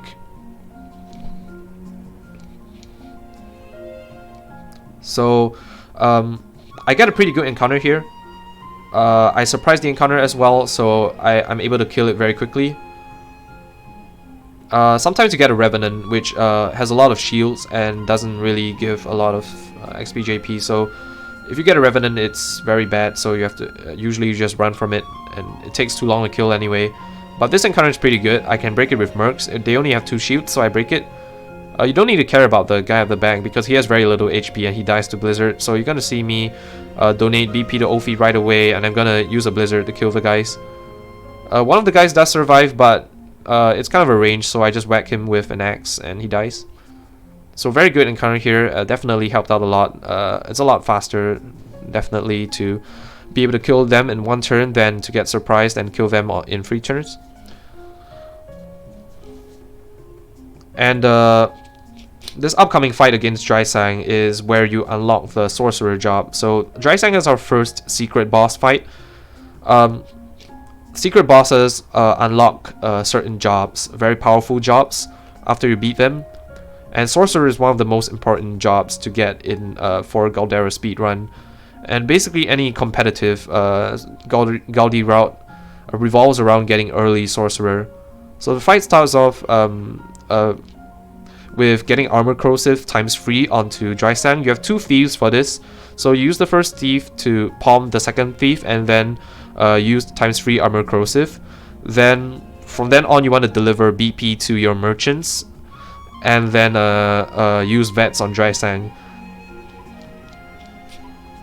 So something to note about this fight is that all your characters are able to survive Drysang's attack when he unbreaks. When he unbreaks, he uses an AoE spell which does a lot of damage to your entire party, but all your characters will be able to survive it except for Therion. So from full HP, Therion can survive it, but Drysang also uses normal attack on turn 1, and if he hits into Therion, you have to find some way to heal Therion before Drysang unbreaks. But fortunately for me, he hits into Tressa, so I don't have to bother about healing anyone, because Tressa is guaranteed to be able to survive Drysang's attack when he unbreaks here. So speaking of delivering BP, you saw me use Essence of Pomegranate there instead of Pomegranate M, because if you notice from the Mirkwood encounter in Ophi 2, I actually got a few extra Essence of Pomegranates. You only need the one that you purchased from Meryl for this Drysang fight, but if you have extra Essence of Pomegranates, you can use it to replace Pomegranates.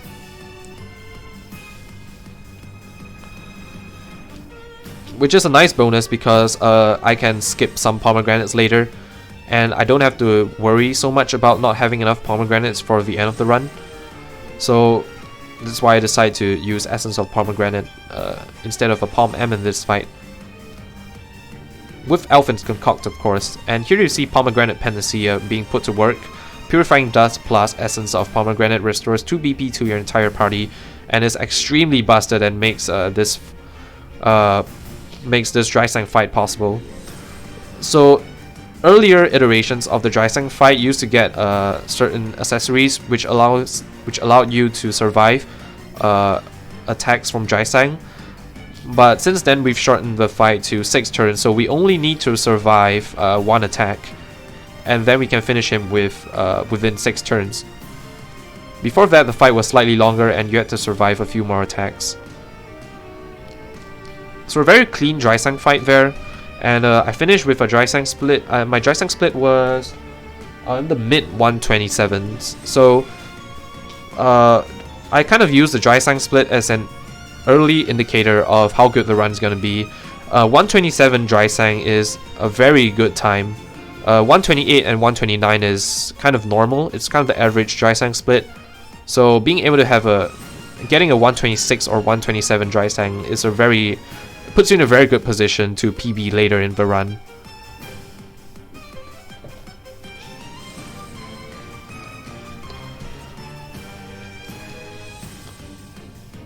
So again, I have to pay attention to my XP and JP here, mainly JP. So you wanna take encounters from this point on. So if you got a lot of encounters before this, so for example, if you got the Dust Sparrow encounter, and then you got the Orwell encounter, and you got another Dust Sparrow encounter on the way to Archmage Shrine.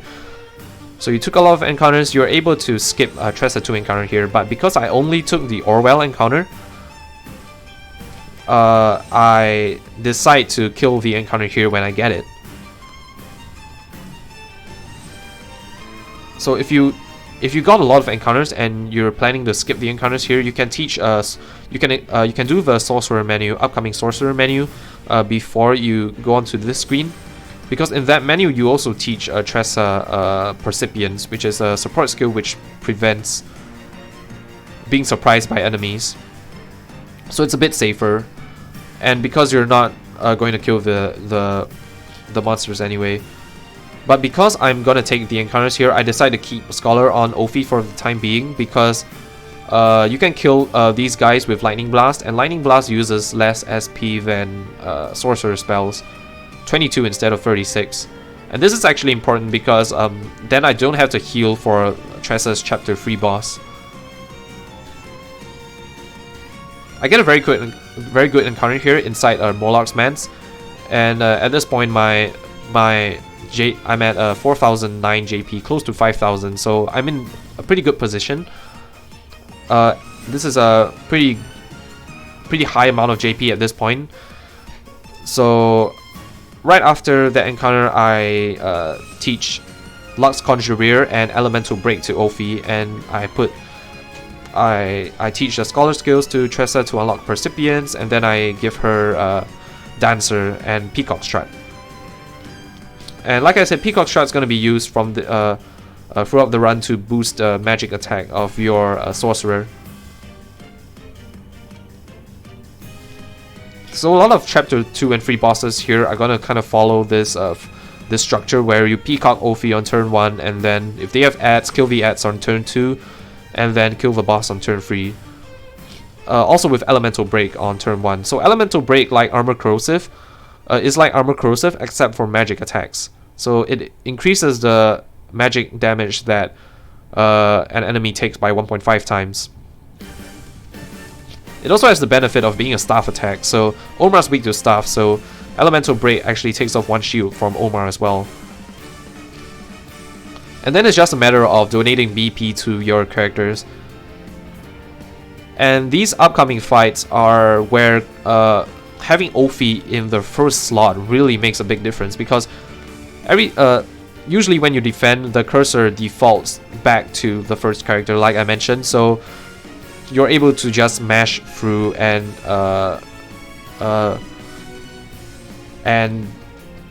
donate your BP, use your items, and use your Peacock Strut whatever on Ophi, because she's on she's at the first slot.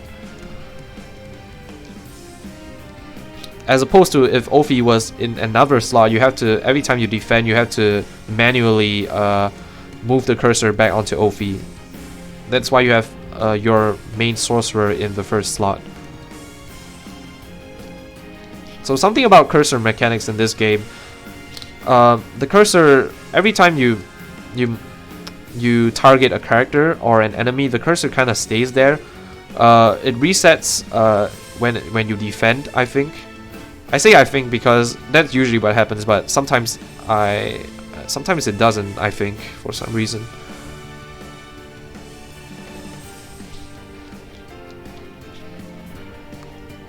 But in general, it does reset when you defend. But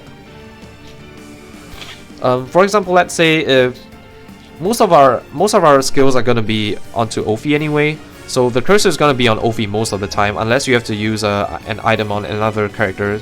But for the most part, it's gonna be on Ophi, so you can be pretty confident most of the time that you can just mash through skills without having to check where the cursor is on. Who the cursor is on. But of course there are some fights where you have to pay attention to cursor because you use items in that fight or the previous fight, and you really want to not use your buffs on the wrong character. So being able to having awareness of your cursor is also one of the skills that is required for good Galdera running. It's definitely one of the harder things to do, to keep track of when you're just starting out, but once you start to run Galdera for a while, you get the hang of it and you start to pay more attention to your cursor. You start to recognize which fights tend to have the cursor go out of place, and which and those fights which you need to pay more attention to your cursor.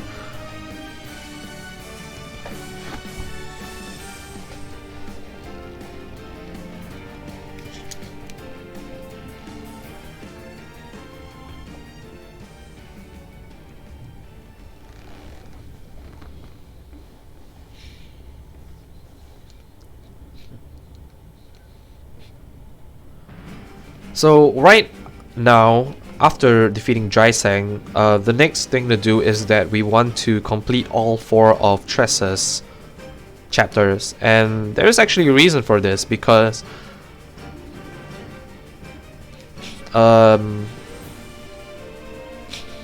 you want to, firstly you want to later on you want to steal a magic nut M from Omar. So after completing Tressa's chapter 4, Omar, who you defeated in chapter 2, appears in Boulderfall, and he has a magic nut M, and you want to steal that from him. So you want to complete Tressa's chapter 4 so you can unlock that magic M. And then you want to do Therion, you want to complete Therion chapter 2 before you steal that magic M, because finishing Therion's chapter 2 puts you back in Boulderfall, and it's very convenient because then you just run over to Omar and steal the magic M, and you don't have to warp back to Boulderfall especially for the magic M, because Therion 2 just puts you there after you finish it. So that's why you do Tressa's chapter 4 first, and then you do Therion's chapter 2 afterwards. So something about that encounter there, I got Tressa first, and then I got a lot of bats afterwards. And bats are weak to sword, that's why I use mercenaries to break the bats and to save time, instead of having to sit through the animations, and the bats can put you to sleep as well, which is annoying. And then I use Lux Conjurer because the skeleton is weak to it and it kills everything. On this map sometimes you can get lightning elementals. Those are weak to, those die to 1 Ignis are there. And it's good to kill them immediately because, like I said, elementals are very annoying. They deal a lot of damage. You don't really have the chance to die here, but their spells are kind of slow as well, so you want to take them out if you can. Another important skill for a Gaudi runner to have is to know the enemy's weaknesses. So being able to kill encounters quickly, knowing the enemy's weaknesses, knowing what attacks are the most efficient to use to kill certain groups of encounters, that's very important for good Galdera running as well.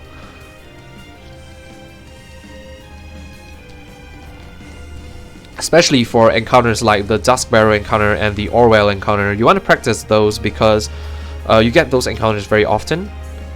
So you want to be able to clear those encounters as quickly as possible so you don't waste time. And of course, in chapter in sections like Tressa Chapter 3, you want to know which weaknesses the enemies have so you can clear them quickly. Because at this point of the game, your sorcerer is not that strong yet to be able to one-shot all the enemies, so you have to hit weaknesses and you have to know certain weaknesses of enemies so you can break them and stuff like that. Later on in the game, it becomes less relevant because your sorcerer becomes very powerful and you're just able to one-shot a lot of enemies. But like I said, for the earlier part of the run, knowing your enemies' weaknesses and knowing how to clear groups of enemies quickly is a very important skill to have. So now we're at Grandport. We purchased a Lapis Lazuli here. This is a required item for the next part of Kid's Quest. You purchase an unerring bracelet from the shop here. Unerring bracelet is an accessory which increases your accuracy by 50. And this is important because Elemental Break is not the most accurate of skills. So it has a chance to miss, especially on upcoming bosses with high evasion like Esmeralda and Gideon. So Elemental Break can miss, which is very bad if you miss. So you want to have Unerring Bracelet to increase the chances of you being able to hit Elemental Break.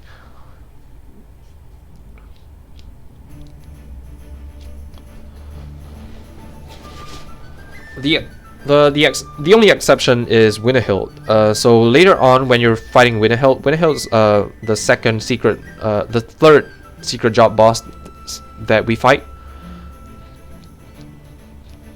I'll get to this later as well. But sometimes you have to use Elemental Break on Winterhild, and you don't have the benefit of Unerring Bracelet for that fight. So you want to try to break Winterhild before you use Elemental Break if you can. But like I said again, I'll get to that when we get there. For now, we are gonna finish up Tressa's Chapter 4. We're gonna pick up the Force Shoot here in the Grandport Sewers. Force Shoot is a very strong shield, and conveniently, it's here in the Grandport Sewers where we. The map is kind of long, so we reset our step counter by going to the southeast here, southwest. Sorry. And conveniently, we pick up the Force Shoot here. We equip it onto Elfin, so he can take 2 attacks from Esmeralda, and then we pick up a Wind Soulstone L here on the way to Esmeralda. So an important thing to note there is that you saw me unequip Empowering Bracelet on Therion. So what we're doing there is actually we're manipulating Therion's HP. So we have a skill, passive skill called Cover on Elfin.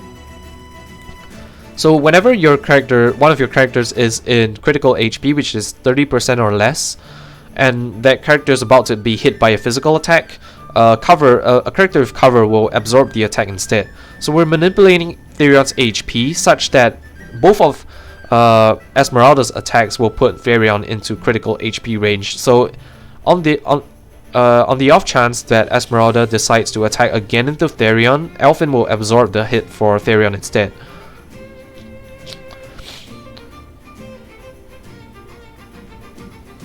Besides that, all your other characters can also Elfin and Tressa can both survive 2 hits from Esmeralda, and Ophi is also usually in the range where any attack will put her into cover range.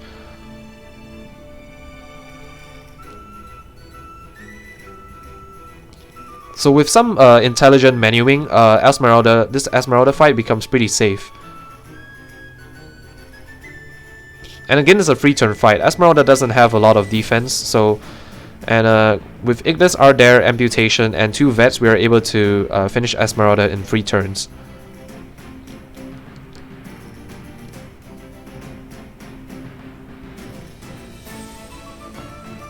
So if I'm not wrong, this is the last fight that we use veterans on. Esmeralda is the last fight we use Hired Help veterans as a source of damage on, because from this point on, we are going to use Sorcerer as the main source of damage.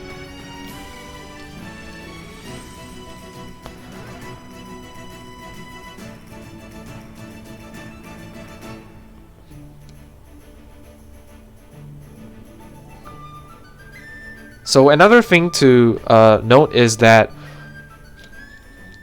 the credits roll right after you finish the chapter 4 of the character you started with.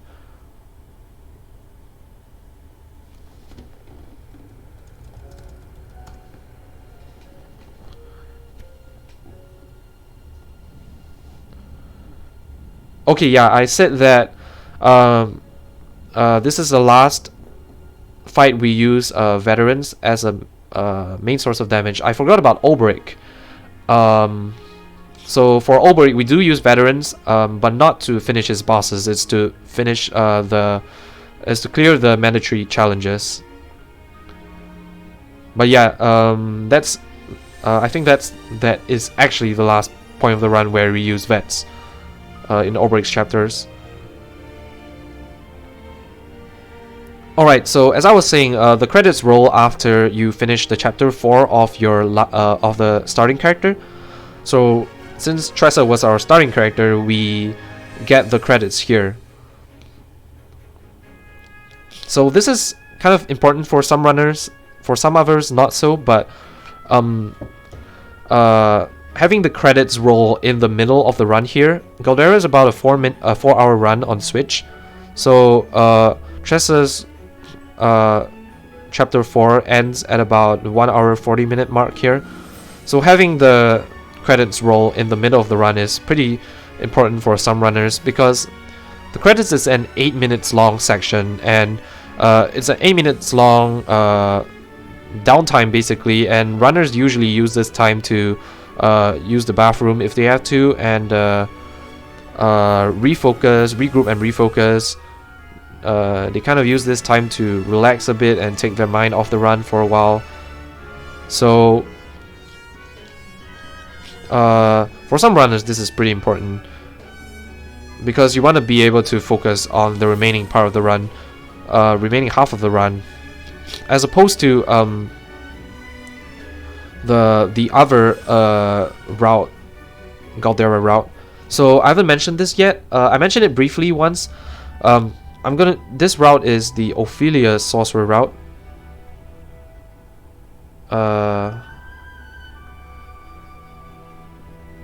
In this route, we use Ophelia as the main sorcerer, and shoutouts to Zero. He was actually the guy who developed this route, and the other before that, the main Galdera route used Cyrus as the main sorcerer. So there are kind of a few distinguishing features between Ophi and Cyrus sort. So the reason why Ophi sort was developed was mainly because in Cyrus sort you have to do a few mandatory allures. Allures are Primrose's rogue path action, where you have a chance to guide recruit an NPC into your party, and is required to complete some quests. But the chances of having those allures work are about 30%, which is the same as the Scrutinize and Saints Bridge in Ophi 2. And even though you have 5 chances, if you fail all 5 of those allures, it's gonna take a lot of time and money to reset your reputation, especially because it's so late into the run. So it's not the most stable of strategies. So Ophi's sword was actually routed because you get to use Ophi's guide instead of allure. So guide is the noble counterpart to Primrose's allure, and at the later part of the run, Ophi's at a high enough level so you can guide these NPCs instead of using allure. So that's one of the major drawing points of Ophi's sword. Another difference is that, like I mentioned here, with Ophi's sword, you start with Tressa. You start with Tressa because I mentioned before, she's very close to the Scholar Shrine. It's very easy to get evasive maneuvers. If you want to get evasive maneuvers with Ophi, it's going to take a long time, so it's not viable to start with Ophi, even though she's our main damage dealer. And Tressa, like I said, is going to be in the party throughout the entire run anyway, so starting with Tressa is the best for this route, for the Ophi sword route. And with Tressa, you get the credits in the middle of the run, as opposed to with Cyrus sword, where you do a Cyrus start. which is the fastest start for Cyrus Sword. You can do both Tressa start and Cyrus start for Cyrus Sword, but Cyrus start is the by far the best choice if you want to go for the top times. And for Cyrus start, because you complete Cyrus's chapter 4 at the end of the run, you only get the credits right about 3 hours into the run. So like again, for some runners it's not that big of a deal, but for some other runners, especially if you drink a lot of water like me, you're gonna want that credits break in the middle of the run is really helpful for your focus.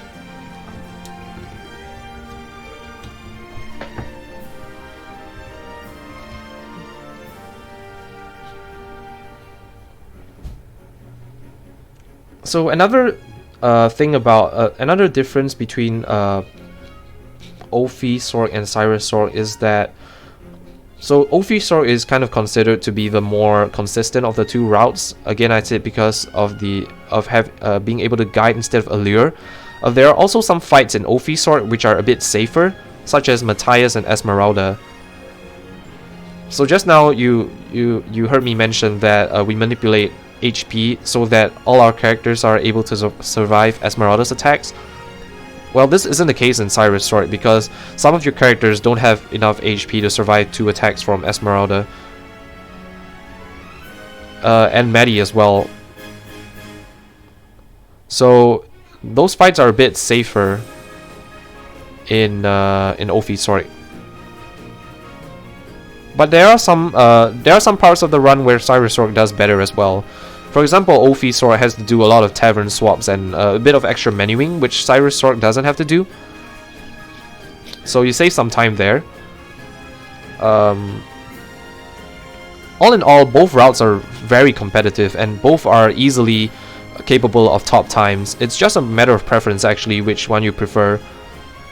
I happen to have always when I started running Galdera, I just I started running with the Ophi Sword route because I started learning with the non-Kate route, and then I eventually progressed to the Kate route for better times.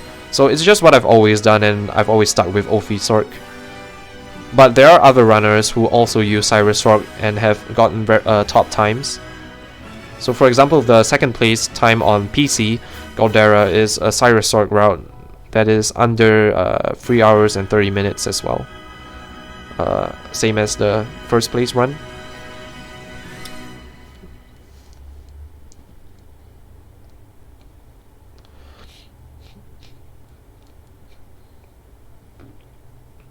So this would probably be a good time to talk about certain donation incentives which you could have for a marathon as well. So one of the more popular donation incentives is the language which you use for this game. So Octopath Traveler can be played in both English and Japanese voices, and the fan base is pretty split on which one they prefer because each language kind of has their own memes, and the fan base really loves the memes in Octopath. So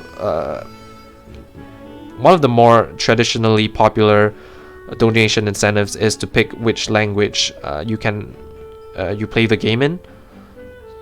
Another possible donation incentive is to there are some optional bosses which we don't fight in the Galdera speedrun because they're not required, and they don't give any helpful items or anything for the speedrun. But one of the more difficult optional bosses is the Direwolf, and this could be a possible donation incentive because a lot of people have trouble with Direwolf. It's one of the toughest, like I said, it's one of the toughest optional bosses, and some people even say it's tougher than Galdera. So it could be interesting to have it as a donation incentive as a bonus part after the run, where you challenge Direwolf. And another possible donation incentive for some runners who are able to do both Cyrus Sork and Ophi Sork route is to be able to choose which route to use, because both routes are able to do a Tressa start. With Cyrus Sork, you can do a Tressa start. It's not as fast as Cyrus start, but definitely more stable for a marathon setting, and it kind of syncs up with Ophi Sork route until about the Grand Port area. So that's a possible donation incentive if the runner is able to do both routes as well. Okay, so why we do Kate? What's the difference between Kate route and non-Kate route for Ophi Sork? So for non-Kate route, right after Tressa 1, you recruit Cyrus, and you finish Cyrus chapter 1 first, and then you go to Whistlewood to grind for JP. Whistlewood is an area outside Atlas Dam that has some encounters which give a lot of JP, and you kill the encounter there to get enough JP to learn evasive maneuvers from Cyrus. Then after there, you go on your you get Scholar Shrine, you tag Noble Court, and you do your exploration, and then you recruit Therion as your third character. For Kate route, you just tag Atlas Dam, you don't recruit Cyrus, and you kill a Kate on the way, and you get evasive maneuvers from Scholar Shrine. Then you do the exploration first, recruit Therion as your second character, then you pick Cyrus up later after the exploration. For non-Kate route, you pick Cyrus up first,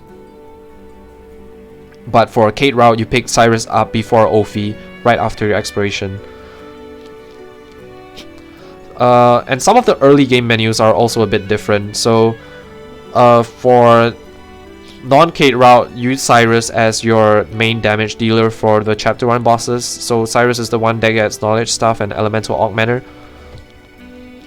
But both routes sync up at Ophi 2. So the first Saints Bridge menu in Ophi 2 is different for both routes, but after that it's kind of the same. Both routes sync up after that. Kate route is about 2 to 3 minutes faster than non-Kate route, just because doing Cyrus's chapter 1 without evasive maneuvers and the benefit of soulstones and boosted blizzard from all your elemental attack weapons and equipment, that's kind of slow. So that's why when you're grinding for top times, Kate is the better option.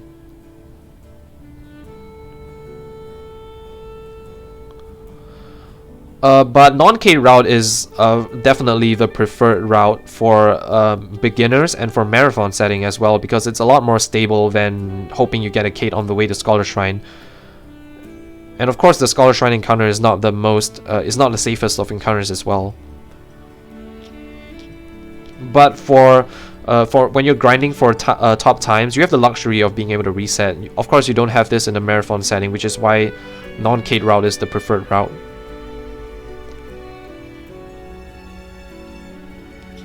Alright, so after the credits, we finished up Elfin's chapter 2.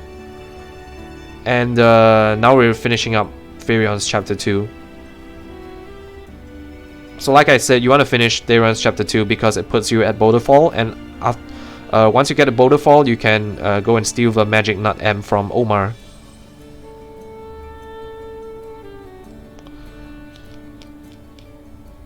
So this fight's kind of similar to Omar and Vanessa.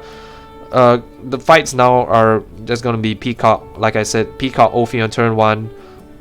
Defend with Therion so you can donate BP to Ophi on turn 2. Use E-Break with Ophi on turn 1.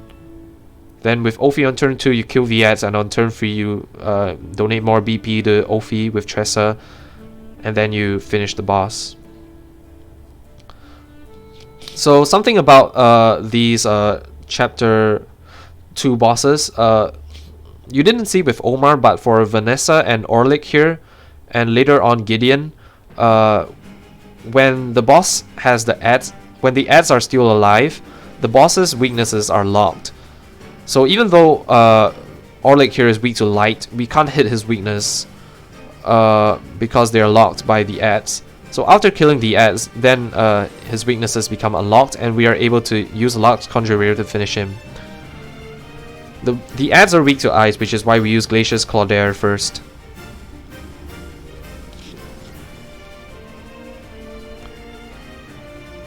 But all in all, these fights are very simple. There is some variance depending on turn order. You can lose a bit of time, gain a bit of time here and there depending on your turn order, but for the most part, this part of the run is very stable.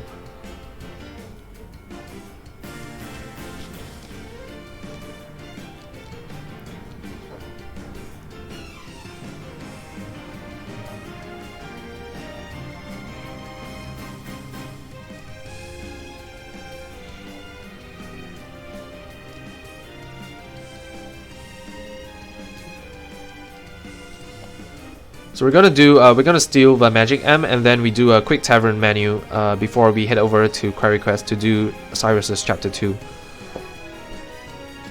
So on some of these fights, because you mainly only need Ophi to deal damage and your merchants to donate BP and buff Ophi. Characters like Alphin and Cyrus don't really have much to do in their Chapter 2 fights, so you're gonna see me passing turns with them. You can either attack or defend. Sometimes I choose to attack because, for example, on turn 2, I choose to attack because you need Ophi to kill them on turn 3. Kill the boss on turn 3, and if you defend, it puts you before Ophi. So attacking is faster because then you don't have to defend again on turn 3. But for the most part, attacking and defending takes about the same time.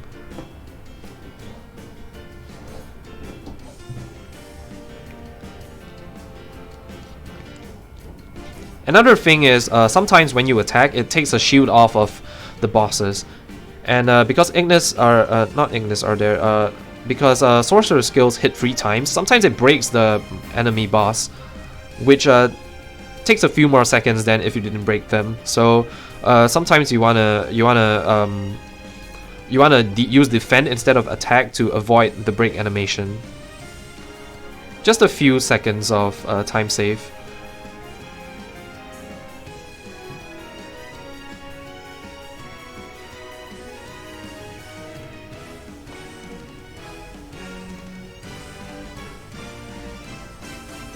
Alright, so Gideon is one of the bosses where you want to pay attention to your cursor, because if you notice, Cyrus is at critical HP here.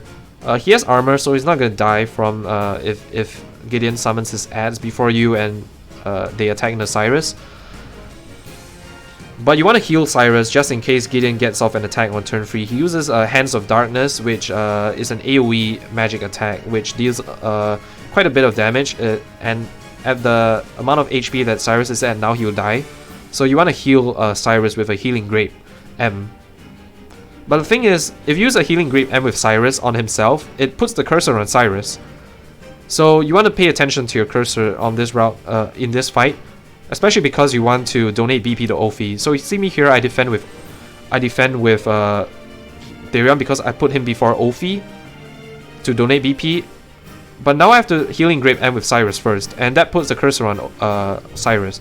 So now when I defend with, when I donate BP with Farion, I have to put the cursor back onto Ophi. So if I just mash through there, I would have donated BP to Cyrus, and that would be very bad.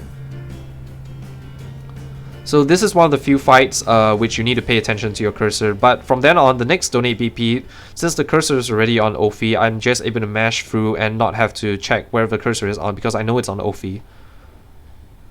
And Gideon's another one of the boss fights where when he summons his ad, they lock his weaknesses. So use Ignis Ardere to clear the ads, and then use Lux Conjurer to kill Gideon.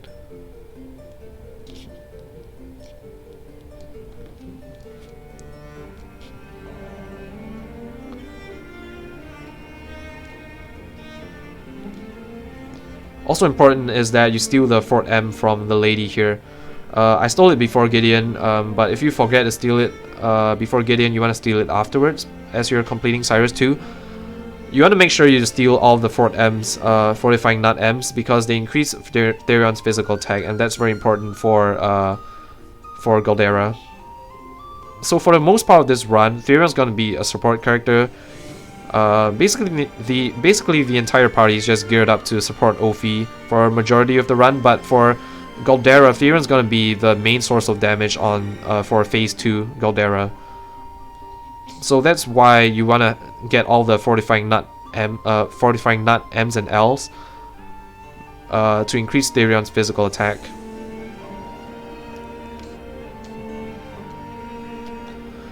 So we're doing Cyrus's chapter 3 now.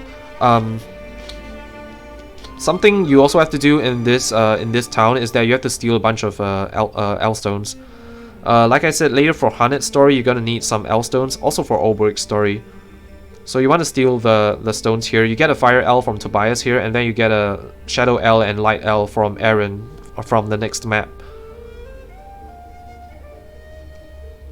Also in this upcoming menu, you teach Ventus Salter and Tenacious Canaire to Ophi. And that unlocks 2 support skills for Sorcerer. Elemental Aid, which increases your magic attack by 1.5 times at the cost of doubling your SP cost, SP requirement. So normally Sorcerer spells require 36 SP, but with Elemental Aid, you get a 1.5 times increase in damage, but the SP cost also increases to 72. And then it also unlocks another support skill called Stronger Strikes. Stronger Strikes increases the damage you deal when you hit an enemy's weakness, but only when they are unbroken. So it's useful for this earlier part of the run where we don't have other support skills yet, but it's going to be replaced later on when we get stronger support skills. But for this fight it's relevant because we need the damage to be able to kill Yvonne's ads. Also, now that I mentioned Elemental Aid, so you're gonna see me sometimes checking my SP because at this point of the run, you won't always level from bosses, so you want to keep track of your SP so that you can heal Ophelia's SP to have enough SP for the upcoming boss fights if you need it. Also, the worst thing that can happen is that, for example, on a boss fight, you don't have enough SP, and you have to take an extra turn to heal the SP, which completely throws off the script. So Yvonne's one of the fights that are a bit more dangerous for Ophi's sword as compared to Cyrus' sword. For Cyrus' sword, you have Elfin with cover, but for Ophi's sword, you kind of just have to hope that everybody doesn't gang up on one person. So usually your characters are able to survive, but Yvonne hurts a lot. So if everyone attacks into one person, there is a chance that you can die. So you have Cyrus defend because you want to break Yvonne on turn 2. And the thing is that Cyrus can miss Yvonne, so you want to max boost your staff, even though he only has 2 shields left. You wanna boost him. You wanna do a ×3 staff, so you get as many hits as you can. I've actually missed two staff hits on Yvonne before, which is extremely bad, but it's very unfortunate. It's very unlikely. I mean, for the most part, you're not gonna miss, so it's very unlikely to even miss 1 staff hit, let alone 2. But as an extra precaution, you always use staff ×3 there.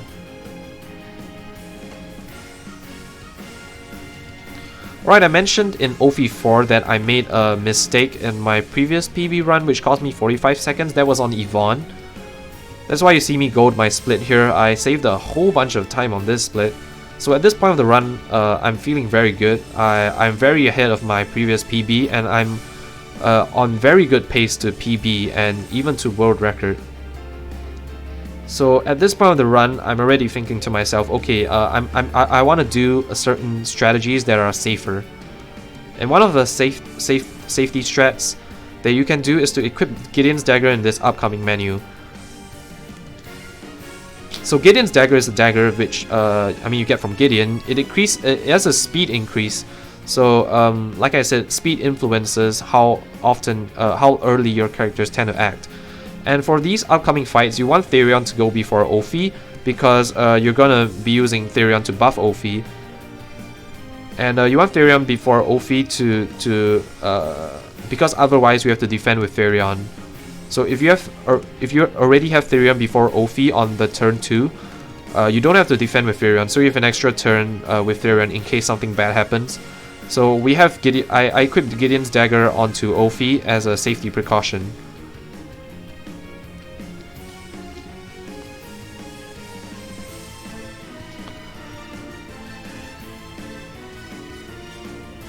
Another thing about that menu is that you want you do that Tavern swap because you want Elfin in your party for this upcoming section, because you're gonna go to Saint's Bridge to do Elfin's Chapter 3. I get an encounter here which is very unlikely, so I was not very happy, especially because it's a Chapter 3 encounter, so you're not guaranteed to escape from this encounter. But killing it is very slow, so I decided to escape from it. Thankfully I do escape. But coming back to Elfin's Chapter 3, like Therion's Chapter 2, Elfin's Chapter 3 is very long. It has a lot of cutscenes, and you have to go back and forth between the first map and the second screen. First screen and second screen. So you kind of want to take advantage of warping in and out of towns when to get stuff done.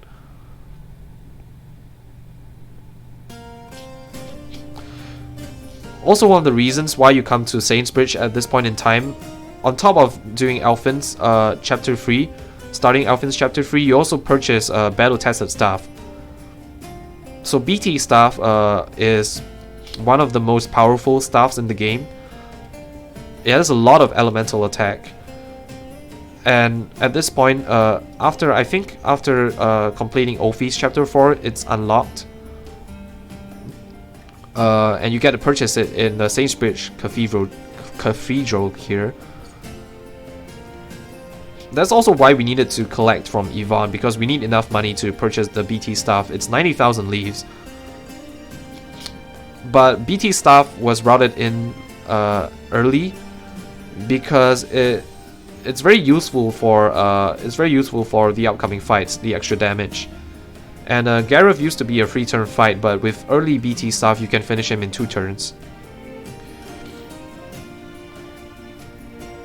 So something that I was hoping for was a big discount on BT stuff. If you get a discount on BT stuff, it refunds you about 22,000 leaves. But I didn't get a discount, so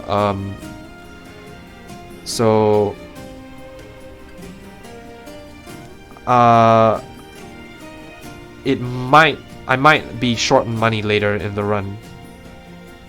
So it's something you have to take note of. You wanna take note of whether you get certain discounts or not, especially on the bigger items.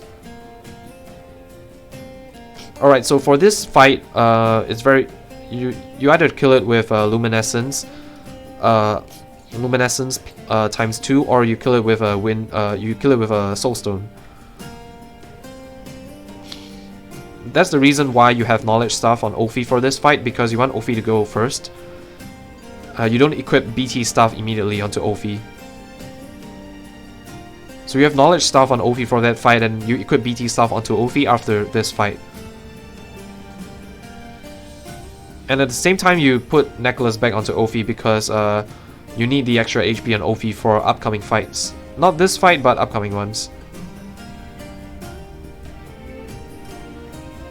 So we don't exactly know how much, what the chances of getting a discount on BT stuff. I'd say it's probably maybe about 20 or 30%. So it's a reasonable chance you can get a discount. And you don't need every single discount, you just need some to ease, not to ease, you have enough money. If you get enough discounts and enough money, you can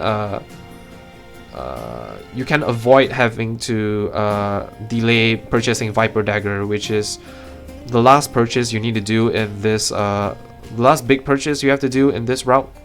If you don't have enough money later on to purchase Viper Dagger, you have to delay it until the end of the run. And that takes about 10 extra seconds to purchase it, as opposed to purchasing it earlier if you have enough money. So Gareth fight is pretty simple. Gareth doesn't have a lot of HP, so you can kill him in 2 turns. If you get Ophi first, you want to kill the ads with Glacier's Galdera times 2 plus a Wind L, which also takes a shield off of Gareth. But with BT stuff on Ophi, she's pretty slow, so usually you get her last. And you want to give some BP to Ophi, and then Peacock her as well. And then you can use Injurious Dust plus Essence of Grape to take 2 shields off of Gareth.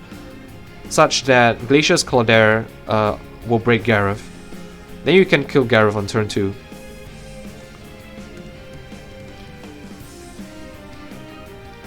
Sometimes you don't get to break Gareth on turn 1, and you have to break him on kill him on turn 2. Break and kill him on turn 2. It's not the end of the world. If Gareth gets an attack off, he uses an AoE magic attack which doesn't kill your party because you have a lot of HP. It's just a bit faster to be able to break him on turn 1. But right now we're gonna gear up for our next secret job fight, Steora. So, very important thing you saw me do there is to teach Aelfric's Auspices to Therion. So Aelfric's Auspices is the divine skill of the cleric class. Divine skills are the last skill you can teach after you unlock every single skill of that class. They take 5,000 JP to unlock, excluding the JP that you need to unlock all the other skills before that. So in total it takes about 9,000 or so JP. Close to 10,000 actually. What Aelfric's Auspices does is that it makes you act twice. It duplicates the skill that you use. So for example, if I use Ignis Ardere with Ophi with Aelfric's Auspices, immediately after using Ignis Ardere, she will use it again, but without, she doesn't have to use any SP to do it. So Aelfric's Auspices basically doubles your damage output, and also it also doubles the amount of shields you take off.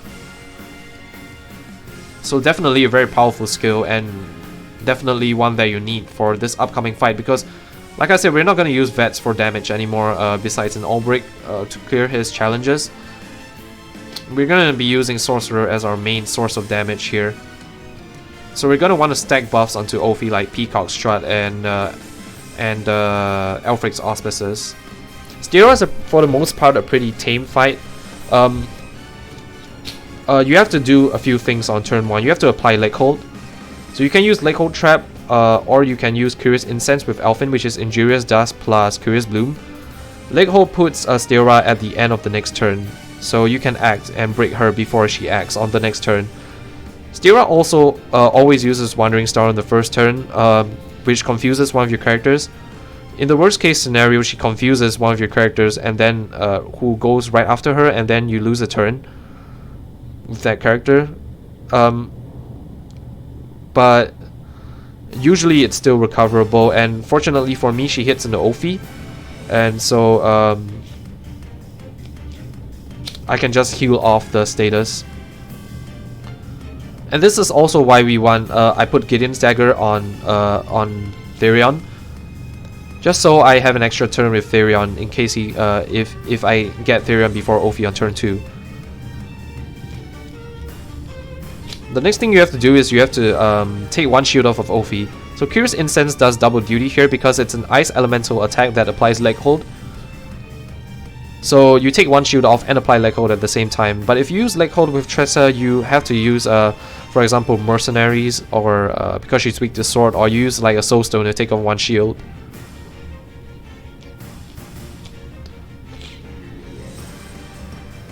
So thing about Steora is after she unbreaks, she can either get 4 shields, 8 shields, or 12 shields.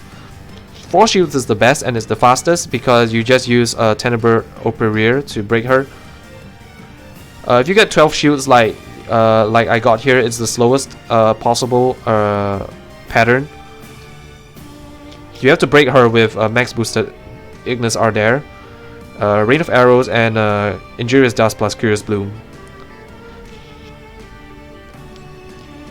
And something that you have to do here is on turn 2 you have to Peacock Strut Ophi, and if you Peacock Strut Ophi after she uses Ignis Ardere to break Steora, you have to get a bit of extra damage off with Elfin on the last turn here. So that's why you see me use Amputation. So if Elfin went before Ophi on turn 2 and used Peacock Strut, my Ignis Ardere on turn 2 would have done just enough damage so that I wouldn't have to use Amputation here.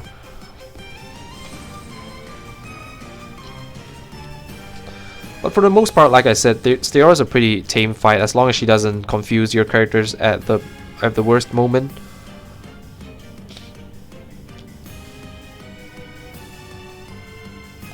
And defeating Galdera unlocks a Starseer job, which is a very powerful job, not for its attacking prowess, but because Starseer has very good support skills. So immediately what you're going to see me do is I'm going to teach 3 Starseer skills to Elfin, and that unlocks Hard Worker, which acts as a badge of friendship. It stacks on top of badge of friendship to give you extra 1.5 times JP. So again, that's very important for our JP routing. And after teaching 3 Starseer skills, you also unlock Boost Start. Boost Start allows you to start the fight with 2 BP instead of 1. It's not that useful for longer fights, but in the speedrun, all fights are fast. So Boost Start is very useful for certain strats.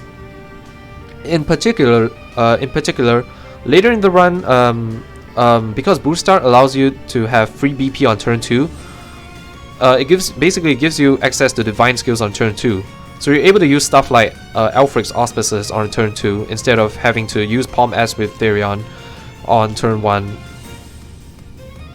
So it makes a lot of turn 2 fights possible, and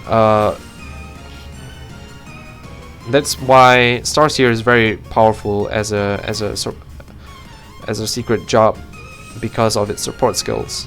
Later on, we're going to be unlocking another support skill of the Starseer called BP Eater, which increases your damage dealt by any boosted attack by 1.5 times.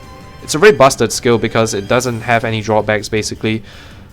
When you want to deal a lot of damage, you're always going to be boosting anyway, so BP Eater doesn't have any drawbacks because any skill that you boost, it's just going to automatically give a 1.5 times damage increase.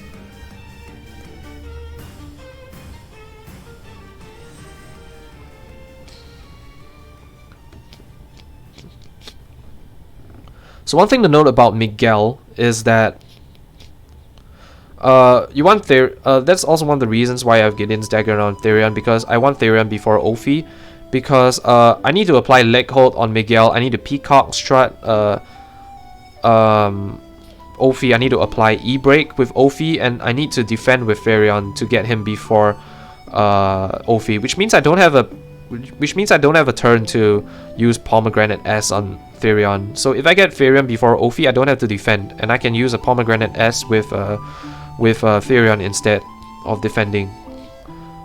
So in the worst case, I have to use a Pomegranate S with Elfin instead of using leg hold, and Miguel might have the chance to act before Ophi kills him. And while that's not the end of the world, because Miguel doesn't do enough damage to kill us, the animations are kind of slow, so having Therion before Ophi allows us to use leg hold on Miguel, so we don't have to sit through the animations of him throwing his spears at us.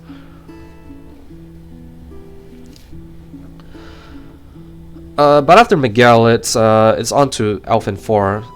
So Elfin 4 has a lot of cutscenes.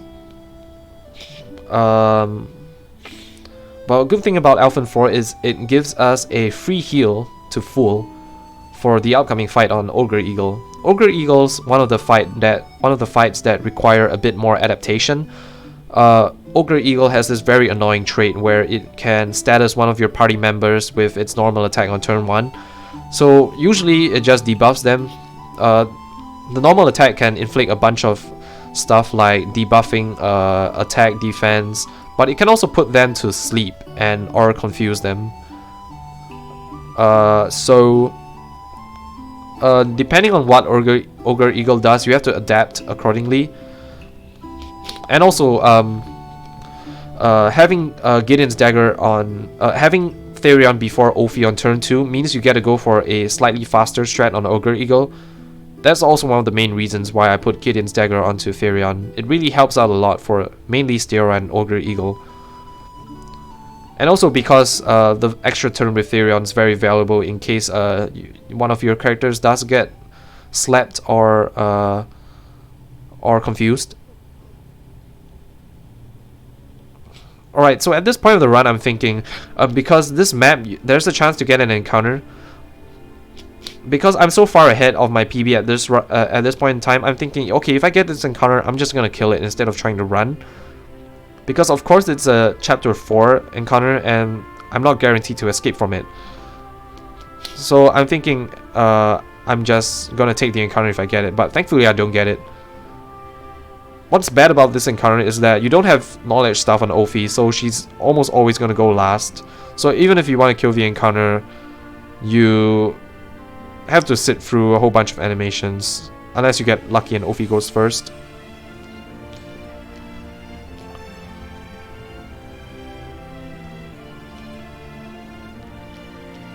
But coming up on Ogre Eagle, so what you're gonna want to do is to if you get Therion before Ophi on turn 2 and nothing bad happens, you can use Palm S with Therion on himself. And then use E-Break with Ophi, but unfortunately for me, Tressa gets slapped here, so I have to use I have to heal the status instead of using E-Break with Ophi. So that's why I decided to use Curious Incense here to take off one shield from Ogre Eagle. If you use E-Break, you can just use Leg Hold instead, because ×3 Glacius Claudaire on turn 2 and ×3 Glacius Claudaire on turn 3 with Alfrix will usually always kill Ogre Eagle. But unfortunately, I don't get the E-Break off on this fight. But good thing is I see that Tressa's going first on turn 3, so normally I would defend with Tressa on turn 2 so I can collect Ogre Eagle on turn 3. But since Tressa's already going first, I don't defend, so I can donate BP to Ophi to give her more damage on turn 3 instead. And there you see me again using Soothing Seed plus Essence of Pomegranate with Elfin instead of a Palm M, which saves me a Palm M later on the run. And for this fight, usually you want to try to collect Ogre Eagle. If you don't collect it, it's not the end of the world, but it really helps out a lot if you can collect Ogre Eagle. And you saw me amputate Ogre Eagle just for a bit of extra insurance. I'm used to having the E-Break fight here, so I'm not too sure. At this point, I wasn't too sure about the damage ranges, so I decided to use a Palm S with Therion onto Ophi to give her more damage with her Ignis Ardere, and I use amputation to give a bit more damage. I decided to use a Palm S because, like I said, I had Essence of Pomegranate to replace Palm M's, so I had a bit of extra Palms, so I could spare one Palm S there on Ophi.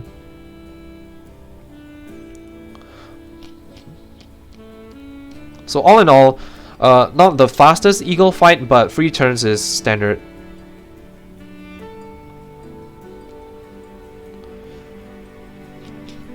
And after Eagle, I take note of my JP. I'm at 4,890. So you want to take note of your JP after Ogre Eagle, because there's a very important menu you have to do after Ogre Eagle before Winterheld, which is to teach Surpassing Power to Ophi, and this requires about 4,630 JP. So you want to have enough JP to teach Surpassing Power. If you don't have enough, you have to take the encounter inside Warbringer Shrine. But if you have excess JP, you can choose to skip the encounter. So if you have about 4,007, normally you would take the Warbringer Shrine anyway, because you need the JP for an upcoming menu later. But if you're very high on JP like me, if you're at about 4,009 and above, you can skip the encounter here. So normally what you do here, if you're going to take the encounter, is that you take the 30,000 chest, 30,000 leaf chest, and then you go over to Winterheld, and usually you get an encounter here. But since I want to skip the encounter here, since I have enough JP, I decide to skip the 30,000 leaf chest, and I go all the way to Winterheld. There is a chance you can get an encounter even if you skip the 30,000k chest. 30,000 chest, not 30,000k. 30,000 chest. But fortunately for me, I don't get it, so that's a very big time save here. So here I actually made a very big mistake. I forgot to heal Tressa. So right now, when I see that, I was praying that Winterhilt doesn't Yatagara's into Tressa. So on turn 1, Winterhilt can use a normal attack, and then the other move will be Yatagara's, which is a 2-hit physical based attack which can poison one of your characters and deals a lot of damage. So if it hit into Tressa there, she would have died. So fortunately for me, Winterhilt didn't hit into Tressa. And you also saw cover come into play there, where Winterhilt Yatagara's into Ophi, and Alphen took the attack for her.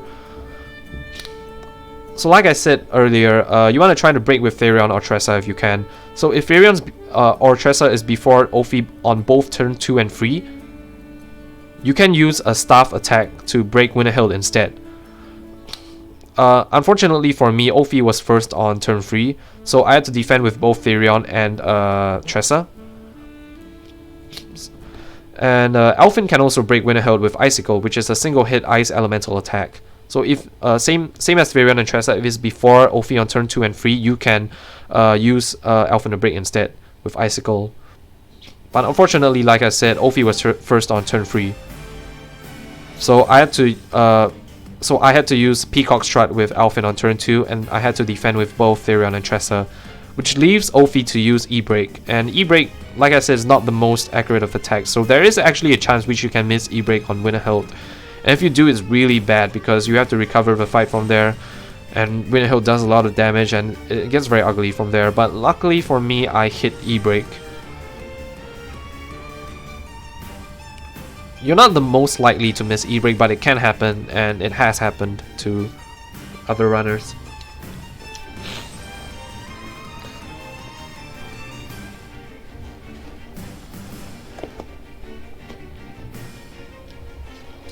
But there you can see Surpassing Power. Surpassing Power increases your damage cap.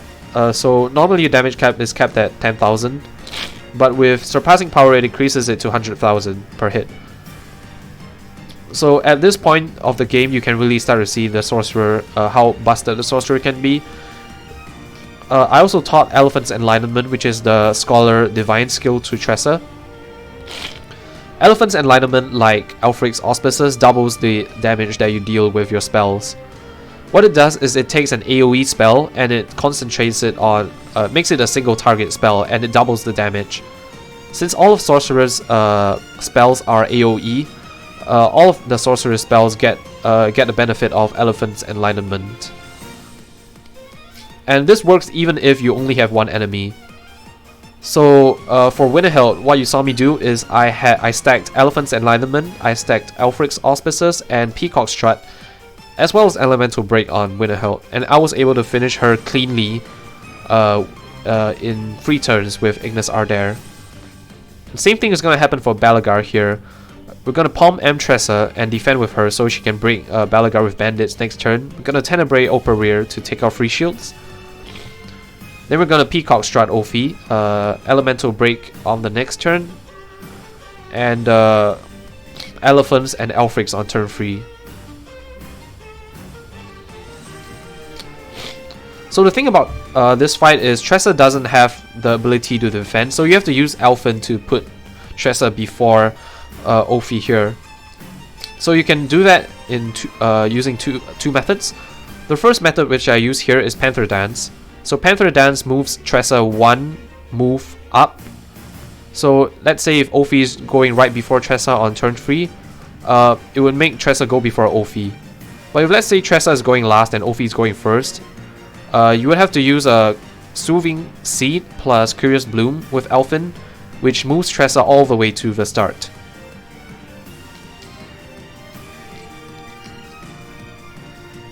Generally, I prefer to use Panther Dance because I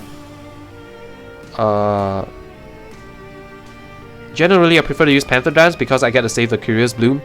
In this run, it doesn't really matter because I got a lot of extra Curious Bloom drops from earlier encounters. So earlier routes did Balagar first because defeating Balagar unlocks the Rune Lord job, which has a skill called Transfer Rune. Transfer Rune allows you to apply buffs to your entire party. That buffs that are normally a single target to your entire party. So you combine that with a skill known as Sidestep, a merchant skill known as Sidestep, and Sidestep allows you to dodge any physical attack guaranteed. And since all of Winterhild's attacks are physical based, you use a transfer rune plus Sidestep to give your entire party immunity to physical attacks. So the previous, the older Galdera routes used to do that, but since then we've shortened the Winterhild fight to 3 turns, and we don't have to use a Sidestep anymore and transfer rune, and so we do Winterhild first. And defeating Winterhild also gives us access to extra experience, which is a support skill which you can get after teaching 2 War Master skills. And extra experience gives you 1.5 times experience. It's like Hard Worker, except it gives you more experience instead of JP.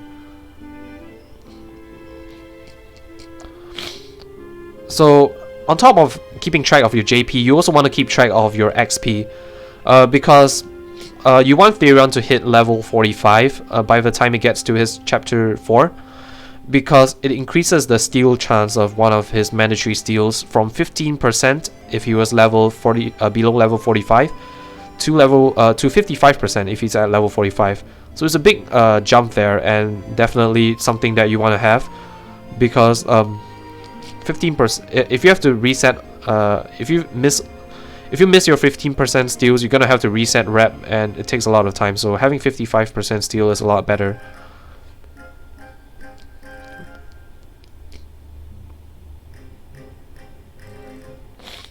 Another thing you saw me do in that menu where I equip extra experience is I put boost start onto Elfin instead of cover, because we don't need cover anymore, and we're gonna use boost start for later, for the end of the run. We don't need cover for Balagar, and we're gonna take Elfin out of the party anyway after Balagar.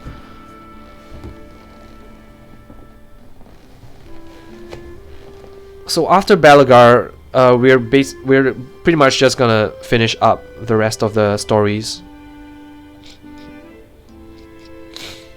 So for Gaston, you want to use Ignis Ardere, because Luminescence doesn't deal enough damage.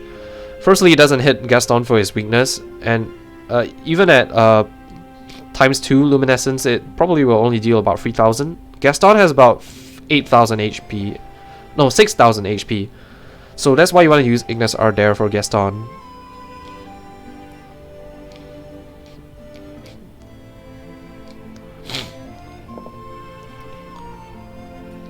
So something about this menu right here is that there's actually 2 parts to this menu. I have to do an equipment menu where I equip BT stuff on the Ophi, but I choose to delay equipping BT stuff onto until after one of the fights here.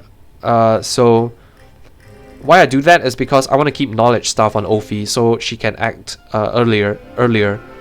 So for this upcoming fight on Victorino, if you have Ophi last, what you do is you donate BB to her and use Ventus Salter ×4.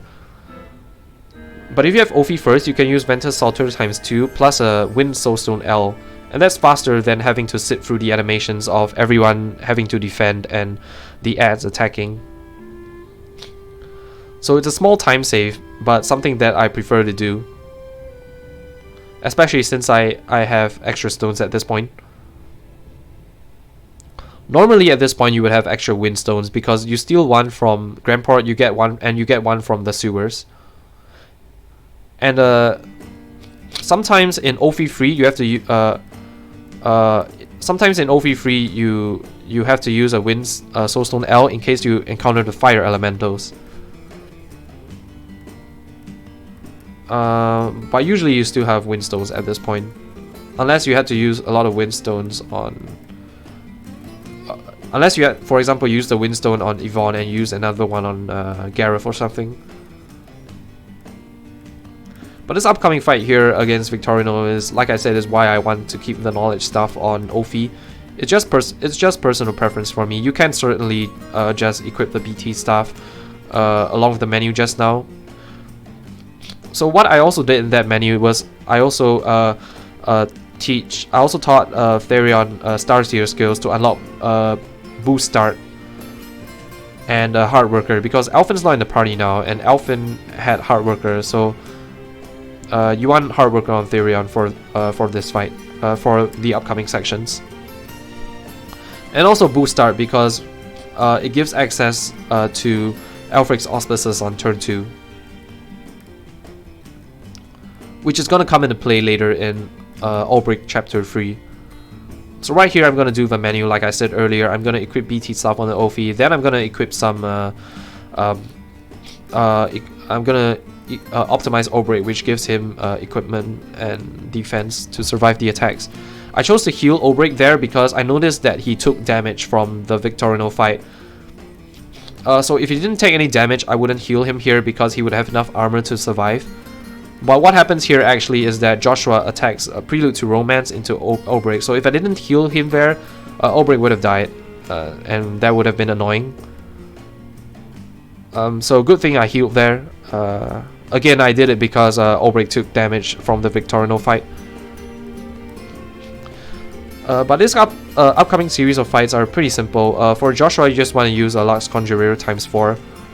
You really only don't want to see Ophi go first here. Because if anyone goes before Ophi, you can just use a Palm M or donate BP on Ophi, then use Lux Conjurer ×4 to finish Joshua. For Archibald, you use Tenebrae Operator ×4, and you need a bit of extra damage because it's kind of rangy. So what I do here is I donate BP to Ophi, and then I use a medium Soulstone with Therion to fix the range.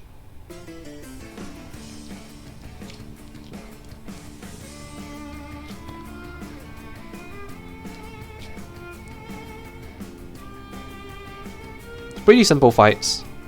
Next fight on Gustav. You wanna ideally you want Ophi last on turn 1, so you can peacock her and give her a Palm L. Then you finish Gustav with Ignis Ardere ×3 and then Ignis Ardere ×4.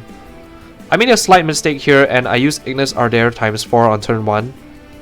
And like I said, because his weaknesses are locked as long as he has his ads, Ignis Ardere...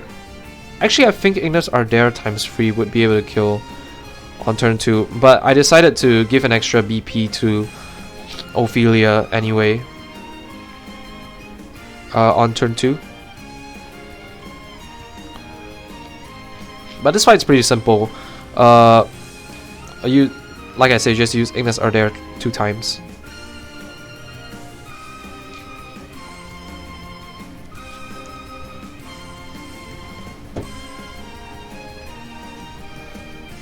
At this point of the run, your characters are so bulky.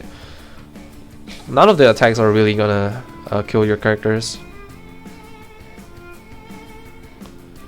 So having Gustav act before your characters is just time loss.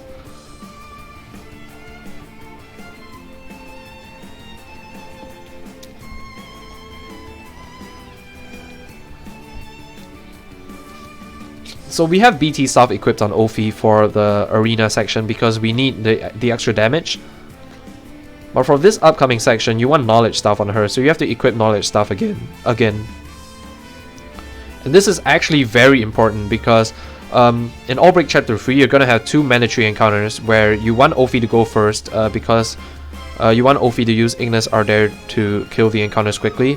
And if you don't have knowledge stuff on Ophi, she's gonna tend to go last, and it's very slow because you have to sit through all the animations and defend with your characters.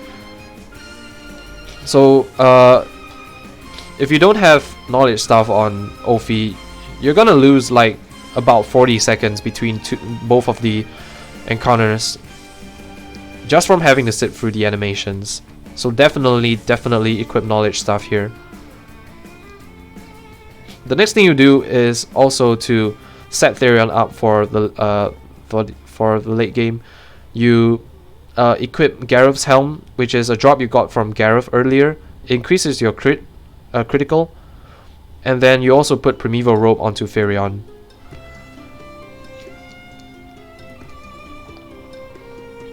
And these are the equipment that Therion's gonna have for Galdera. So you just do it now because you're not gonna put any other equipment on Therion later anyway. Besides besides like battle tested sword and stuff.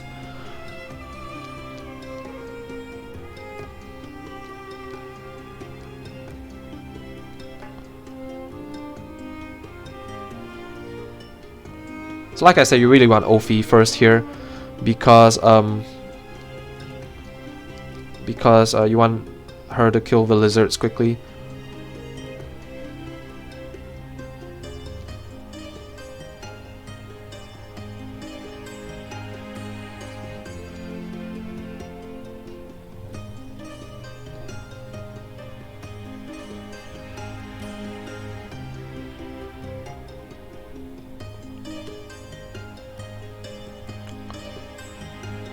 So the next boss we're gonna fight is a Lizardman Chief. I always just call him Lizard King because that's the name of the weapon that he drops, Lizard King's axe.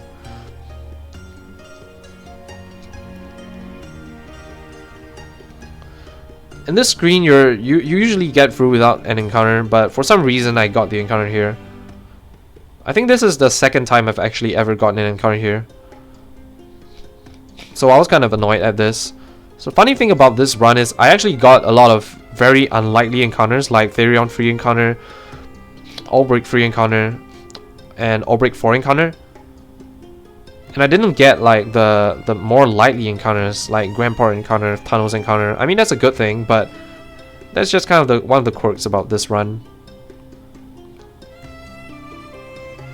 So Lizard King fight's very simple. You just want to use Elfrix on Ophi.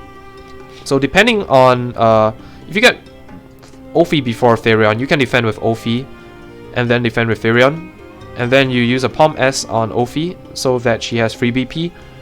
Otherwise, you can also use Elemental Break on Lizardman instead of using a Palm S.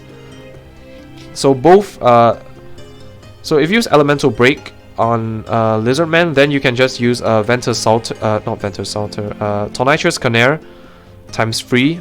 And with Elfrix that will kill Lizardman. If you don't use E-Break, you can use use a Palm S instead. Elfrix Auspices with Tornitrous Canaire times 4 would also kill. So if Ophi is going last on turn 2, you can definitely, if you have the chance, you can definitely use Defend with Ophi. It also puts you before the ads if Lizardman goes before Ophi on turn 1. And the ads are kind of annoying because after they attack, there's this text box that says the Lizardman is protected by one of its own kind, and it wastes a few seconds. So ideally you want Ophi to kill Lizardman to finish the fight before the ads attack. But sometimes you don't have that luxury.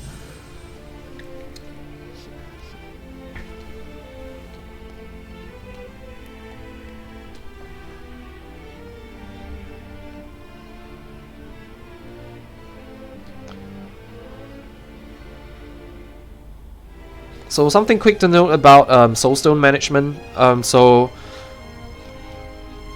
Throughout this run, you really want to kind of save your Shadow Stones. Normally, you use all your Shadow Stones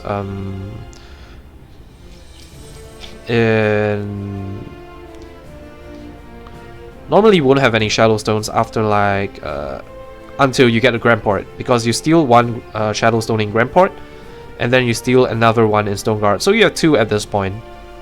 Normally what I do is I throw 1 Shadow Stone on Earhart, because that's required. You defeat Earhart with Shadow L and Vets. Then you have 1 more Shadow L left. I usually throw that on Alphas. So like I said earlier, I tend to steal or purchase the extra Fire L from Whisper Mill. I can throw the Shadow L on Alphas because I have an extra Fire L.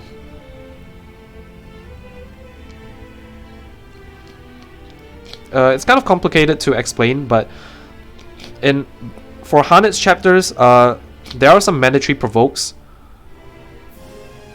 For Nathan's Bodyguard, you use Fire L because he's weak to fire. You need to use 2 Fire L's and any M Stone. You can also use a Thunder L because Lizardman Chief actually dropped Lizard King's Axe, and Lizard King's Axe increases any damage done by that element by 30%. And since weakness, if you hit an enemy for its weakness, you increase damage by 30%. So if you equip Lizard King's Axe onto Hanet and use a Thunder Soulstone L, it also increases the damage done by Thunder Soulstone L by 30%. So it does the same damage as if you hit it with a Fire L.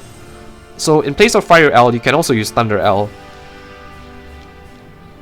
But the thing is, you kind of want you want enough Thunder L's because you might need to use it for a later provoke, which is on Allay in Chapter 3. So for Allay, you want to use Shadow L's, and you want to use normally I would use 1 Shadow M, 1 Shadow L, and 1 Thunder L. If you don't have enough Thunder L's, you can also do it with 2 Shadow L's and any L Stone.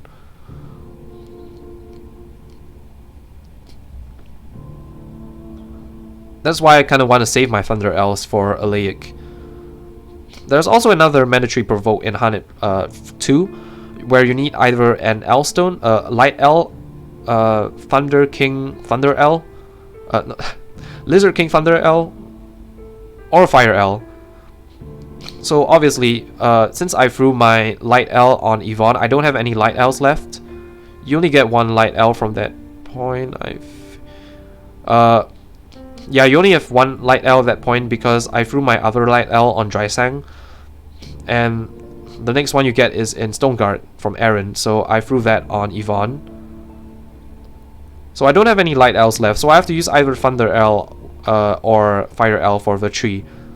So as you can see, Fire L's are kind of hot commodity for this route, for me in this run, for this route, which is why I like to steal the extra Fire L from Whisper Mill, and it kind of eases the stone routing, so I have enough Thunder L's for Alaic later.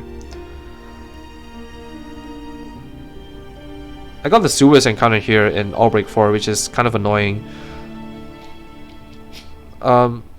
So what happened was I saw that Ophi when is going right after Tressa. So at this point of the run, I'm very far ahead of my PB, so I'm thinking to myself, okay, since I got this encounter, I'm just gonna play it safe, and I'm gonna kill the encounter with Ophi instead of trying to escape. Because of course it's a Chapter 4 encounter, you have a chance of failing the escape. And since I saw Ophi was going pretty soon anyway, I figured taking the encounter wasn't too bad of a deal. Plus, since I took the encounter, I could probably skip. I could possibly skip another encounter later. But of course, it would have been better to just not get the encounter in the first place. So in the menu earlier, you also saw me. I taught Boost Start and BP Eater to Ophi and to Tressa here. So that gives me access to both Elephants and Alfrix on turn 2. So Werner is pretty simple. You break him with Tonitrus and Dagger or HP Thief. Werner has a chance of inflicting terror on one of your characters. Terror is a status ailment that prevents you from boosting. It also prevents you from gaining BP at the end of your turn. So if you get terror, if one of your characters get terror, usually you would try to break on turn 2 instead and kill on turn 3. If Werner terrors Ulbrich, you can use HP Thief instead of Dagger times 2, but HP Thief can miss sometimes. If he terrors like Tressa, Therion, or Ophi, and you aren't able to heal it in time, you would have to delay your kill until turn 3.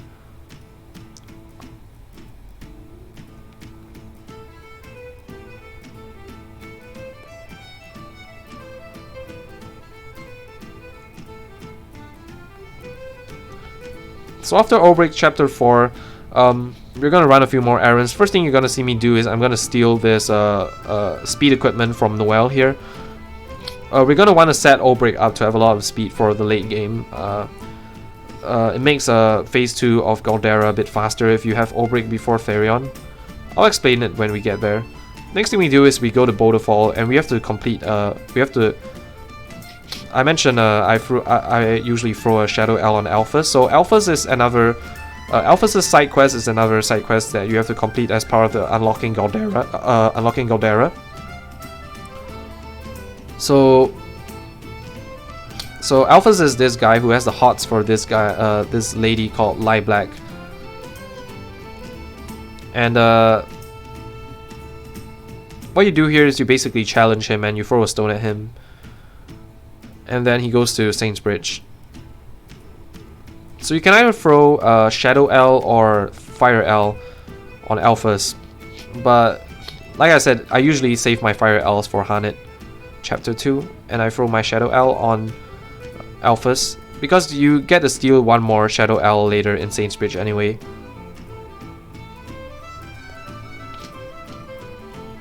Next thing you do is you go to Goldshore. You swap Alphen. You swap Alphen for Olbrich for Alphen. Then you go to the Cathedral where you inquire the Bishop Donovan, which is part of a quest to get this item known as the Captain's Badge. And what Captain's Badge does is that it's basically extra experience, the support skill extra experience in an accessory form. So, like Badge of Friendship, it increases your XP that you gain from battles by 1.5 times and stacks with extra experience as well. And like I said again, it's important for getting Farion to level 45. And it's also important because you want extra experience later on before you challenge Galdera, because you want your characters to level as much as you can.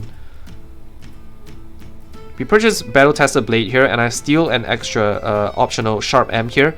Sharp Nuts increase your accuracy, and I'm gonna give the Sharp M to Tressa later, so she has a higher chance to not miss with Elemental Break in the final dungeon. So as I was saying, every time your character levels, they actually gain more damage. So damage is calculated not just based on your stats, but also your level, because every level that your characters gain, they gain a small increase in the multiplier to the damage formula. Damage formula is kind of it takes into there's this hidden multiplier that's based on your level, and of course every level that you gain, the multiplier gets bigger. So higher level character would do more damage than a lower level character, even if they have the same stats. So if you need an extra stone here, you can actually steal a Wind L from the same guy you scrutinized for the bracelets in OV2. Since I'm pretty good on stones now, I skip the Wind L and I steal the Shadow Stones instead. Like I said, I want a Shadow M and a Shadow L for a lake later. I also noticed that I duped a Shadow L on Alphas.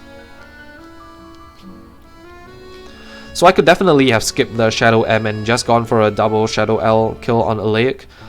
But in this run I chose to use a Shadow L on one of the Hanet 2 provoked instead.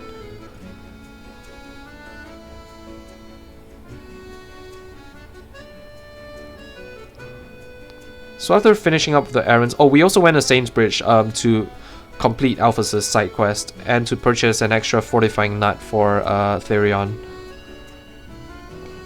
And right after that, we're gonna head over to Sparky to finish up with Hanet's chapters.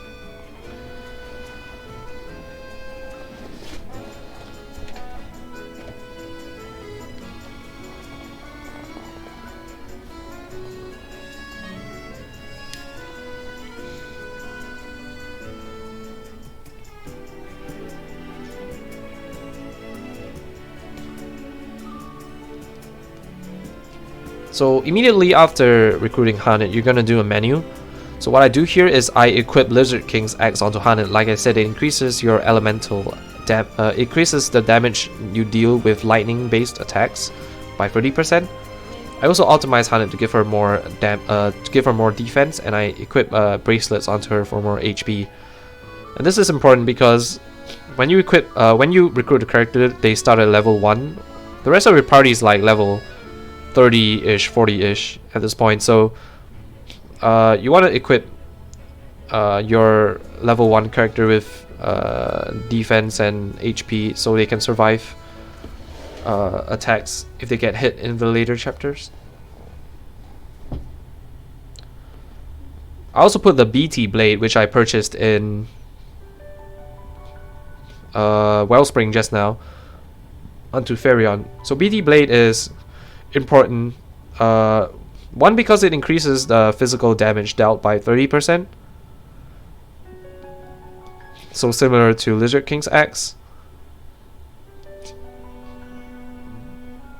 And Therion can equip swords, so it will increase Therion's physical attack. Another thing it does is that it also gives Therion more crit. So critical, like the name suggests, it increases the chance you can get a critical hit. And critical hits increase the damage that you deal by about 1.25 times. So you want as much damage as you can for Galdera. That's why you stack as much crit as you can on Therion. It's also the reason why I'm gonna purchase crit nuts later. So after Harnett chapter 1, we go over the Stone Guard for chapter 2. This is where, like I said, I'm gonna be throwing the stones. And this is where you wanna save your stones for.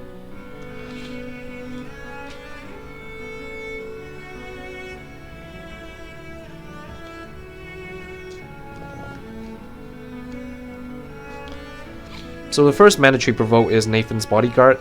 Like I said, it's weak to fire. So I'm gonna throw 2 fire stones, stone L's at him, and then any M stone will finish him.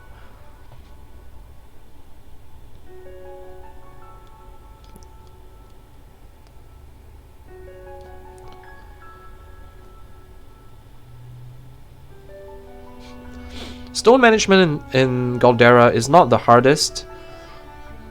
After doing a few runs, you usually get the hang of it.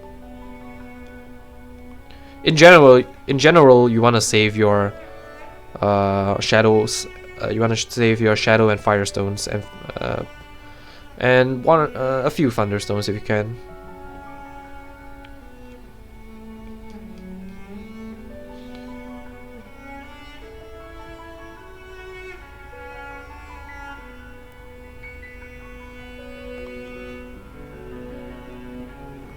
Next thing we do in Stoneguard is we purchase Double Tomahawk here from Archibald. So Archibald appears here after you finish Olbrich's chapter 4. And he has a weapon known as Double Tomahawk. What Double Tomahawk does is that instead of 1 hit per attack, it does 2 hits. So for example, with a ×4 boosted normal attack, you do 8 hits instead of 4. And Double Tomahawk is going to be used for the Gauntlet before Galdera and on phase 1 of Galdera himself.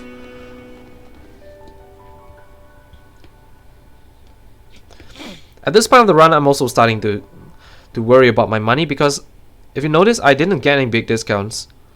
I didn't get a BT Blade discount, I didn't get the BT Staff discount, nor did I get the Double Tomahawk discount. So at this point of the run, I'm pretty sure I'm gonna have to delay buying the Viper Dagger. Viper Dagger is one of the weapon which you're gonna use for Therion for the final fight. It's one of the strongest daggers in the game, and it gives an increase in speed as well, which is relevant for Therion, which I'll explain later. But there are 2 places where you can purchase Viper Dagger. First place is in Victor's Hollow later. And Viper Dagger costs 60,000 leaves. But at this rate, since I didn't get any big discounts, and also because I skipped the 30,000 chest in Warbringer Shrine, I have to delay my Viper Dagger to after Cyrus 4. Which costs about an extra 10 seconds. But considering that skipping the Warbringer Shrine encounter saved me like 30 or 40 seconds, 40 seconds. Saved me a lot of time. Definitely saves me more time than it takes to get the Viper Dagger. I think it saved me about 30 seconds over my previous PB.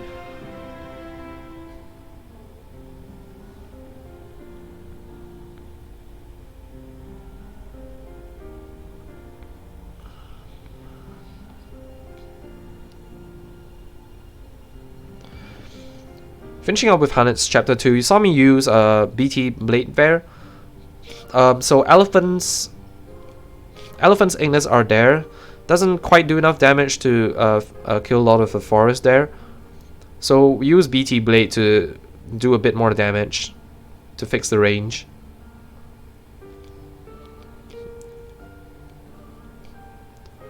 Next thing you do is you steal the Fort M from one of the ladies by the stairs before you finish Hanet 2. Then we go over to Still Snow to do Hanet 3.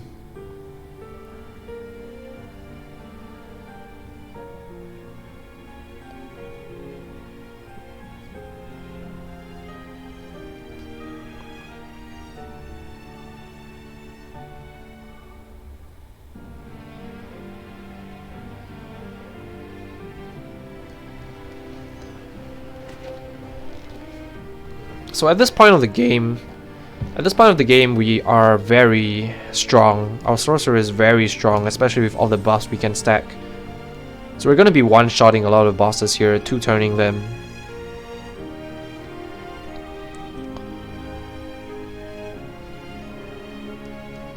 And a lake here is where you want to save your shadow stones for. So if you have enough stones, you use a fox to take off the first shield. Fox can also blind a lake, which helps, because a lake does this attack called Panic Slash, which can confuse you. And if it does confuse you and you lose a bunch of turns, it wastes a bit of time. Thankfully I don't get confused, so I'm just able to break a lake and finish him off with Thunder L here. So like I said, one Shadow M, one Shadow L, and one Thunder L will finish a lake. Of course with a Fox hit first.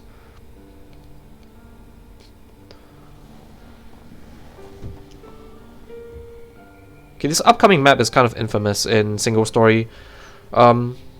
There's a trail to the Whitewood.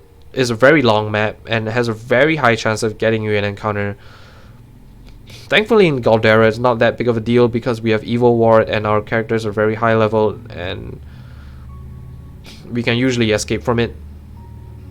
And even if we choose to kill it, it's not very we can kill it in one hit. But in single story, this screen is a nightmare because your characters aren't strong enough to kill the encounters.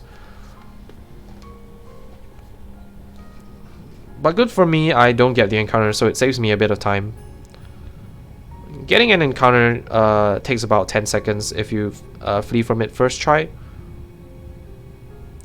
If you kill it, it takes about 18 to 20 seconds.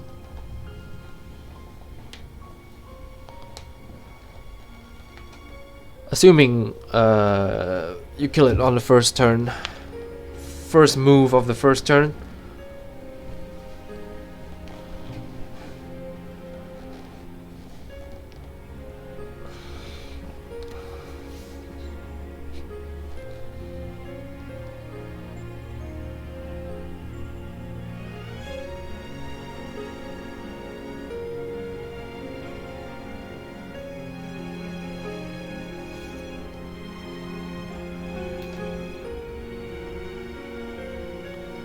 It's a very simple fight here.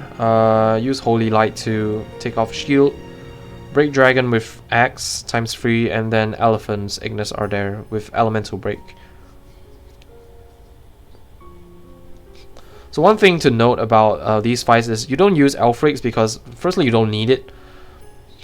And the second thing is because the extra animation from Elfrix having to cast the skill again wastes time, so it's faster to use elephants.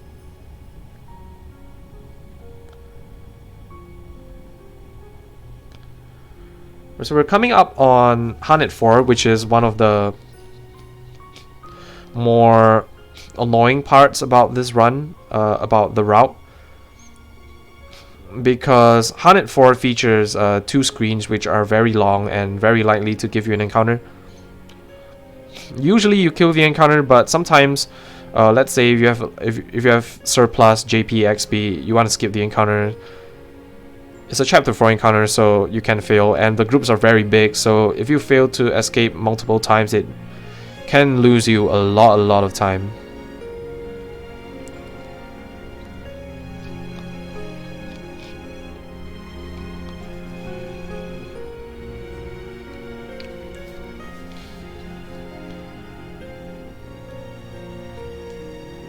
Here you're also going to guide Maruf.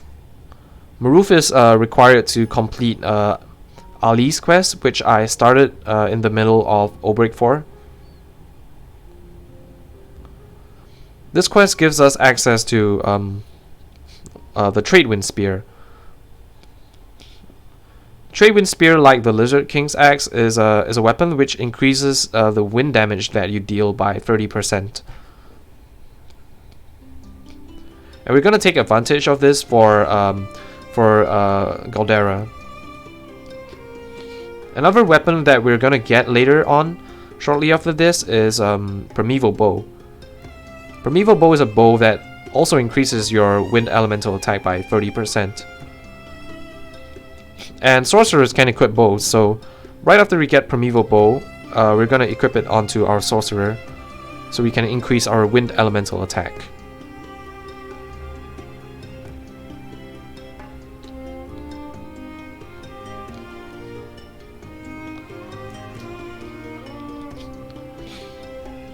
So again, like I said, very long screen here, you're very likely to get an encounter. And similar to just now, at this point of the run, I'm very far ahead of my PB, so I'm thinking to myself, if I get the encounter here, I'm just gonna take it. Especially with knowledge stuff on Ophi, she tends to go first. So fortunately for me, I get Ophi first here, and I'm able to kill it quickly with Ignis Ardere. Same thing happens on the second screen as well. So sometimes even with knowledge stuff, Ophi can go last, and sometimes I'm inclined to want to escape, and it really feels bad if you fail to escape. So having Ophi go first and being able to clear the encounters here quickly is a huge relief.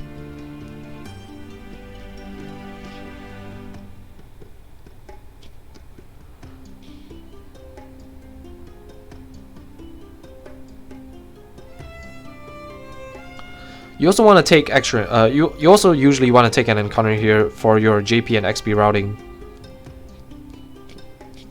Normally, you take one encounter in Haunted 4 and take one encounter in Prim 3.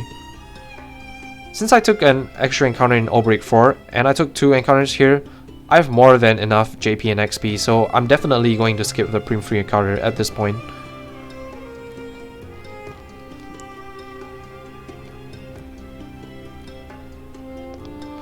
So I definitely could have skipped one of the Haunted 4 encounters, but since I got Ophi first, it was safer to just kill it. So Red has a very simple fight. You just break him, and same thing. Rinse and repeat. Elephants, Alfrics. Something about Red Eye is that Haunted and Ophi can actually die if they get hit 2 times. But it's not very likely. But if it does happen, you can always just revive them and kill on turn 3 instead.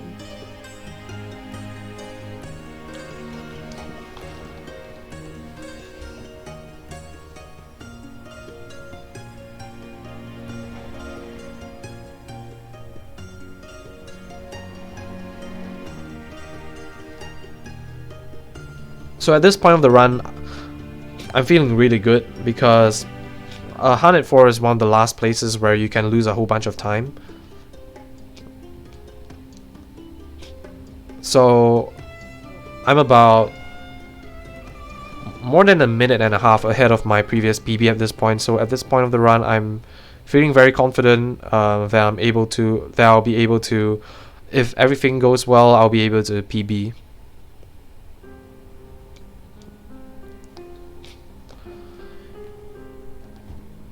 Alright, so we recruit Prim as the last character.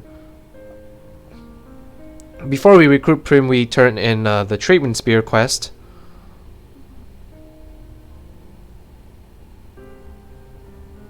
And there's actually a reason why we structure recruiting the characters this way.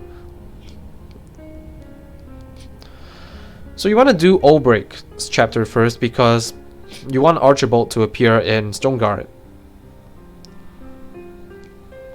when you do Harness chapters, and also because it unlocks the Battle Tested Blade, so you can get it before Harness chapters. And finishing Harness chapters allows you to unlocks the Primeval Bow in Victor's Hollow. So that's why you want to do it before Primrose, because that's when we go to Victor's Hollow to get the Primeval Bow. And the Primeval Bow is going to be used for Albus and Simeon. So you want to get the Primeval Bow before you go there.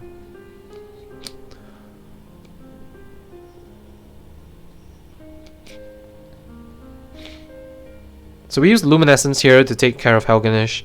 Helganish is the Chapter 1 boss with the least amount of HP. And at this point of the game, we have so much magic attack on Ophi that we are able to kill him outright with just Luminescence times 2. Also because it's weak to light.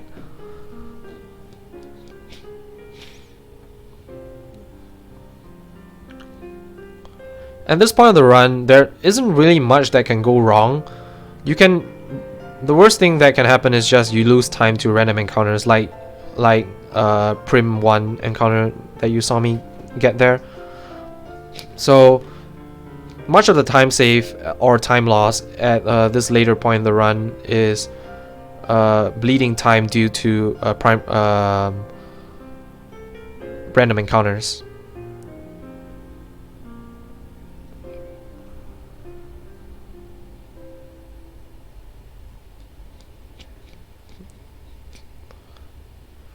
Also, side note, best travel banner here.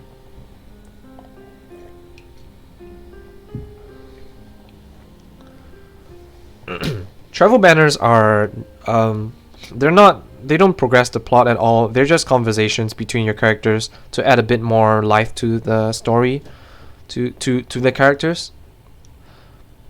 There's a very funny travel banner here where basically it's revealed that in Still Snow there's this kind of a one of the antagonists in Primrose's story runs a brothel here, and the house at the edge of town is where most of the workers stay. Some of the workers stay. And after visiting that house, if you have Tressa and Primrose in your party, there's a travel banner where Tressa asks Primrose what a brothel is, very innocently. And it's very funny because Primrose comments that it's not something that children should know, and Tressa insists that she's not a child.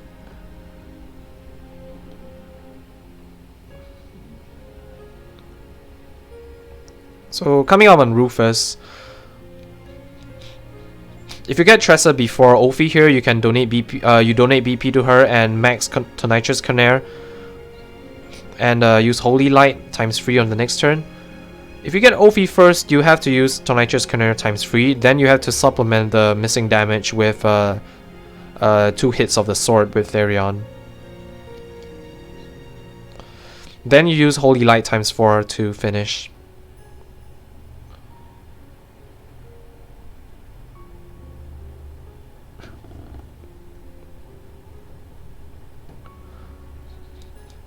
And like I said, now we're gonna go and get the Primeval Bow before Albus, which is Primrose's Chapter 3 boss.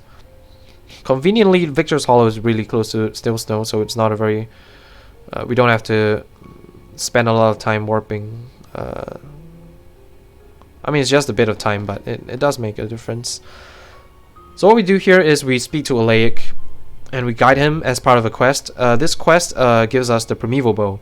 Before we get the Primeval Bow, we're going to purchase the BT Axe. BT Axe is one of the most powerful axes in the game. We don't really use it for damage, but it similar to Lizard King's Axe, it increases your thunder damage by 30%. It also increases your ice damage by 30%, which is relevant for the final part of the run. And at this point of the game, at this point of the run, I don't have enough money for Viper Dagger. So if you have enough money at this point, usually you would purchase a Viper Dagger from this guy before you talk to him. But since I don't, I just talk to him immediately. And what you do here is you use Tonitrous Canary times 3 to take him out, which completes the quest. And you get the Primeval Bow. And immediately after getting the Primeval Bow, before Albus, you equip it onto Ophi, which allows you to take Albus out with just Ventus Salter times 4 and a bit of extra damage from BT Sword without breaking him.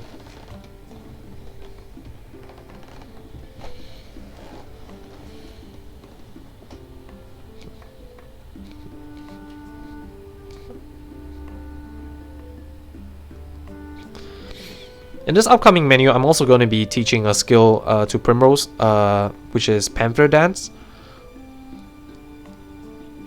So you saw me use Panther Dance on Balagar to manipulate turn order. You can also do that in Galdera, on Galdera Phase 2. But more importantly, Panther Dance increases your speed. And it just happens that the Thief Divine skill, Aber's Reckoning, scales in damage, scales from both physical attack and speed. So using Panther Dance on Therion can increase the damage dealt by Aber's. And like I said, Therion's gonna be our main source of damage for Phase 2 on Galdera. And he's gonna use Aber's to nuke Galdera basically. And you're gonna want a bit of extra damage on one of the Abers, so you can either use Armor Corrosive or you can use Panther Dance. And this is also why we use Viper Dagger, not just because it's one of the strongest daggers, it also gives a big increase in speed. And it's very accessible.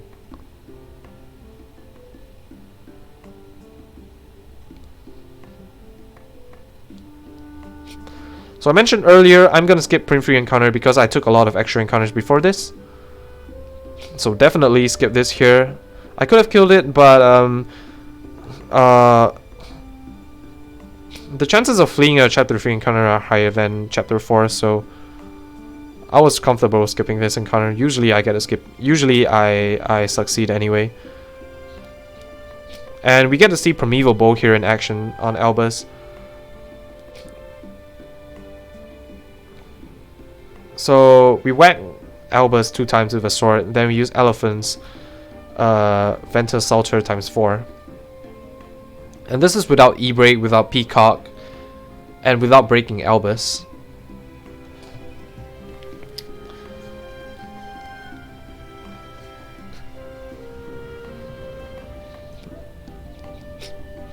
So both Trade Wind Spear and Primeval Bow increase your wind elemental damage, and they stack on top of each other. And it just so happens that Tressa can equip both spears and bows. So she can equip both Primeval Bow and Trade Wind Spear, which is why she's going to be used as the sorcerer for Galdera. So with both Primeval Bow and Trade Wind Spear, Tressa is going to be doing a lot of damage with Ventus Salter later.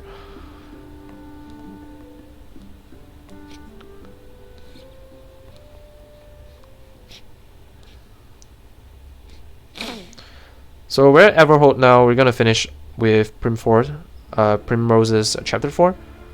Purchase Crit Nut L and Sharp Nut L there. Sharp Nut L is gonna be given to Therion later because it increases its accuracy. And believe it or not, I've actually missed Aber's Reckoning on Light Black on Phase 2. So definitely Sharp L is needed there.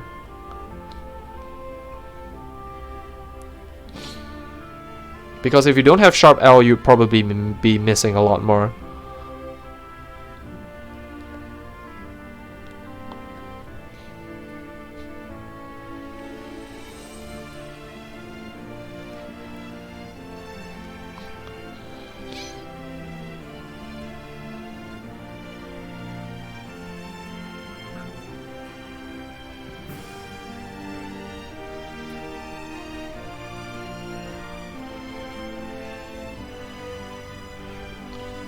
So this upcoming fight is against Simeon. Simeon's kind of infamous for having for being a two-part final boss.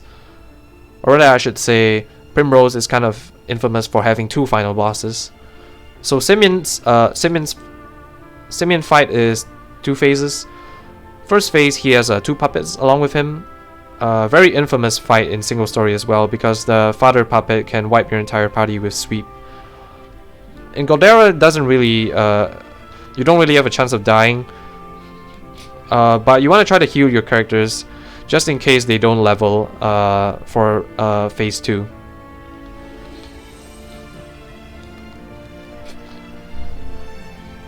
So what's going to happen here is that we are going to try to steal the mental belt from the dancer puppet with Therion. And mental belt, like elemental augmenter, it increases your elemental attack. It increases it by 65, not quite as much as elemental augmenter, but enough for the setup that we're going to use for Galdera.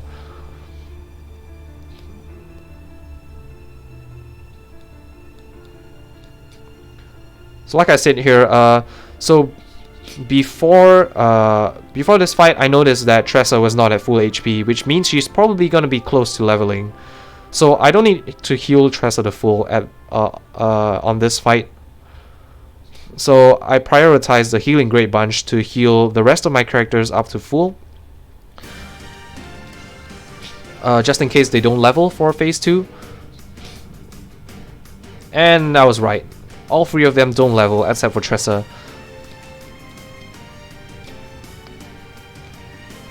So you want to try to go into phase 2 with full HP, because Therion can kill one of your characters if you get double tapped sometimes. If Primrose gets so for this fight you need Primrose to use dagger ×2, Therion to defend and use dagger ×4 to break Simeon. Use E-break on turn 1, and then Elephant's Ventus Salter on turn 2 once Simeon is broken. Simeon can silence anyone, so if he silences Ophige or Tressa, and you don't have a way to heal it in time to kill him on turn 2, you're gonna have to use Peacock Strut on Ophi, because Elemental Break will expire, and you kill him on turn 3. And you can do that because Peacock Strut and Elemental Break both increase the damage by 1.5 times.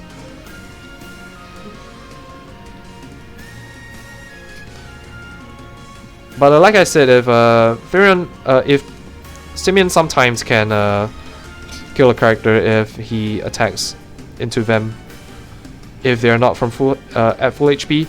The exception is Primrose. So if let's say Primrose gets off both dagger ×2 before Simeon, and then she dies, she actually doesn't need the JP from this fight, so you can actually leave her dead and not have to revive.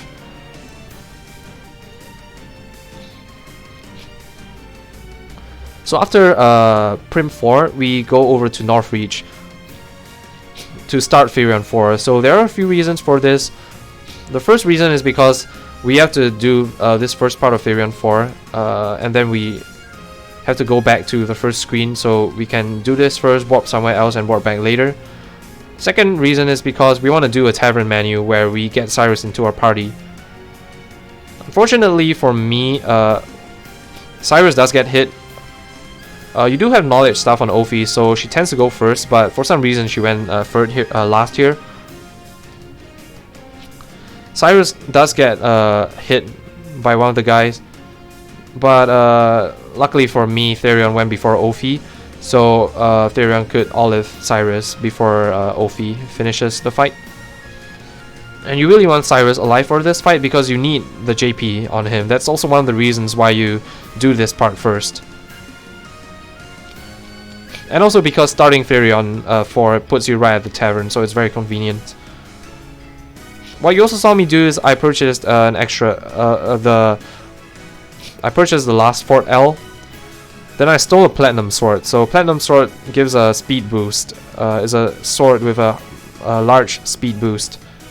And again, we're going to want to set up O-Break to have as much speed as possible. It's also one of the reasons why you give It's also the reason why you give a fleet foot to Ulbrich in chapter 4. Ulbrich chapter 4.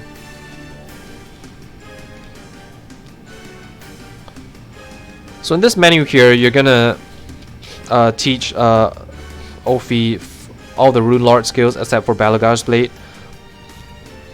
And what this does is it unlocks a support skill known as Elemental Edge. And what Elemental Edge does is that it gives you permanent Peacock. So you don't have to buff Ophi anymore. She just has Peacock all the time.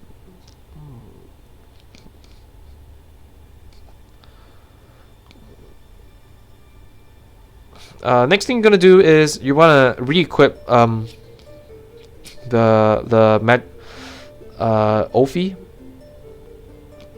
You're gonna give her more HP, and then with the equipment, and then I take off Adamantine Shield and optimize Tressa. So you take off Adamantine Shield because later on for Galdera Phase 1, you want Tressa to have Adamantine Shield to have enough HP to survive Searing Orb plus Electrocute from the eye.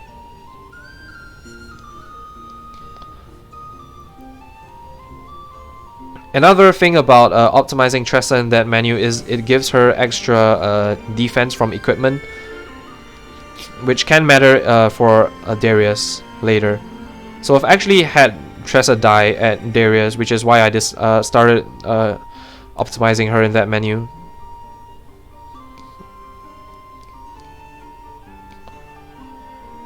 Because part of that menu also gives Tressa cover.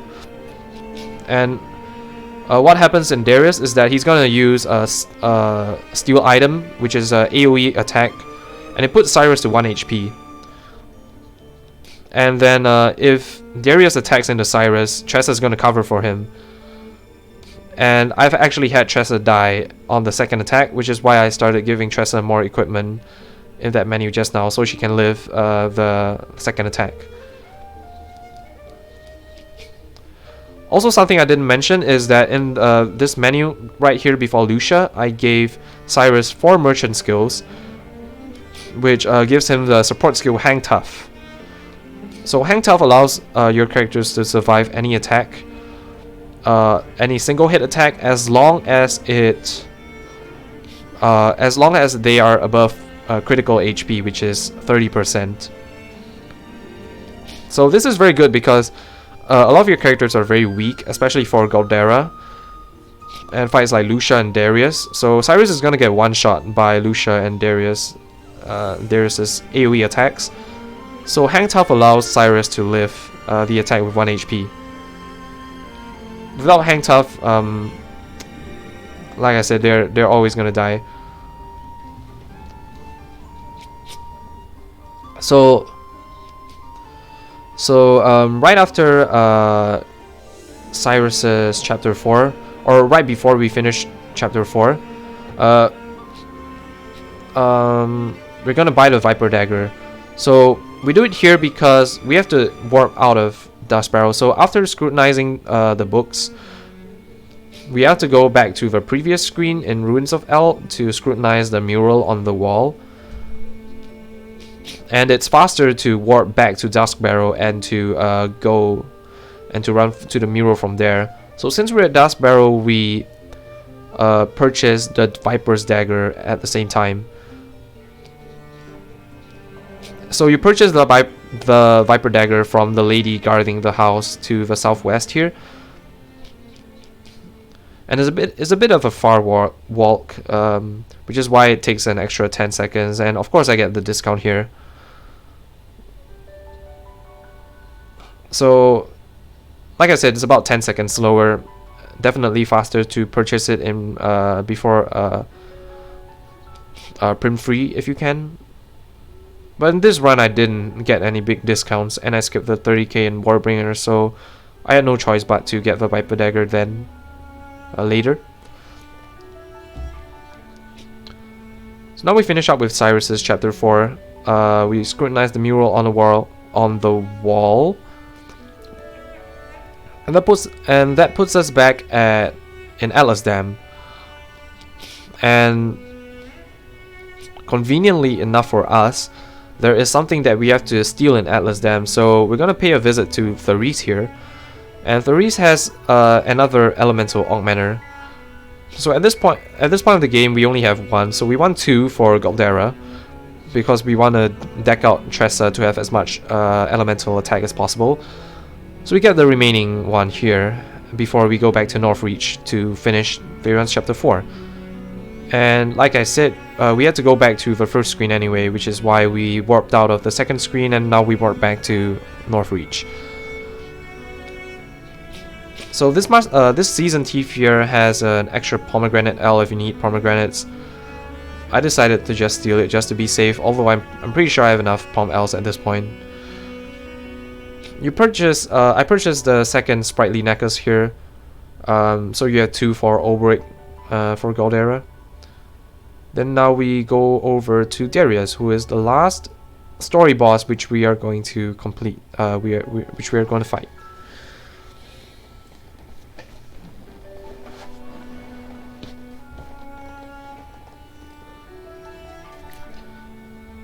So I mentioned before that steal which you had to do from off of the season thief. You have to steal like his clothes, and it's 55% if Fearon's at level 45, which is why you want him to be at level 45. If he's not at level 45, it will be 15%. 15%.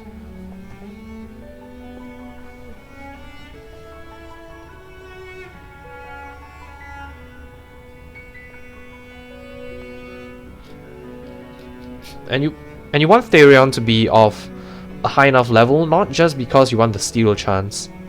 It's also because you want the damage multiplier he gets from extra levels for Galdera. So if Therion's not at a high enough level, he actually doesn't get enough damage off on Galdera, which is actually a bad thing because then your party will get wiped.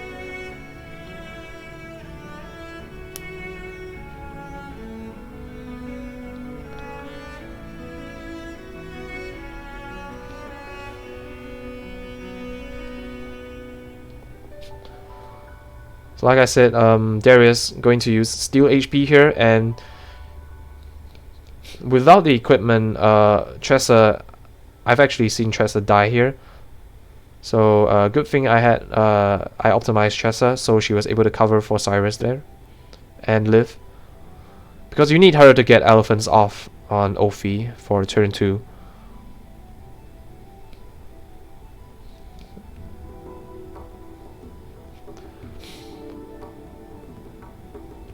Alright, so that's Darius. That's the last story boss which we have. So right now we're just gonna complete the final part of the Galdera quest, and then we head over to the Gauntlet. So before challenging Galdera, you have to do this, what we call the Gauntlet, which is a series of boss fights. There are 8 boss fights, one from, they are like silhouettes from each characters' stories, and they are kind of a buffed up version of what you faced in the main story.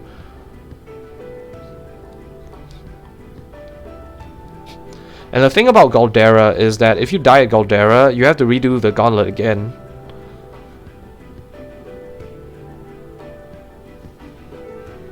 So up to now, the run's been very smooth. Galdera is the last point where you can actually die.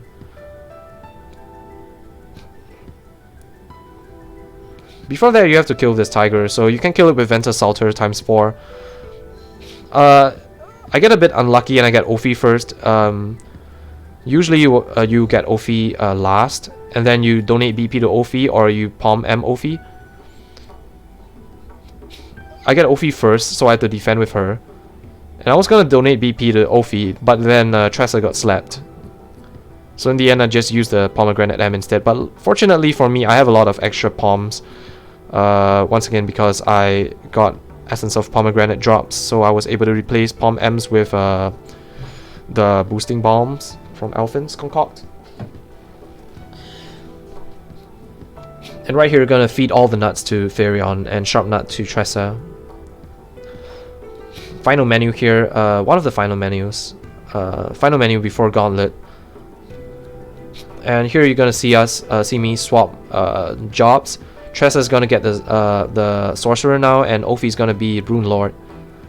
So the Rune Lord divine skill is Balagar's Blade, and that's what we're gonna use to clear most of the encounters in pretty much all the encounters in the Gauntlet, with the exception of a few which you need a bit more damage from.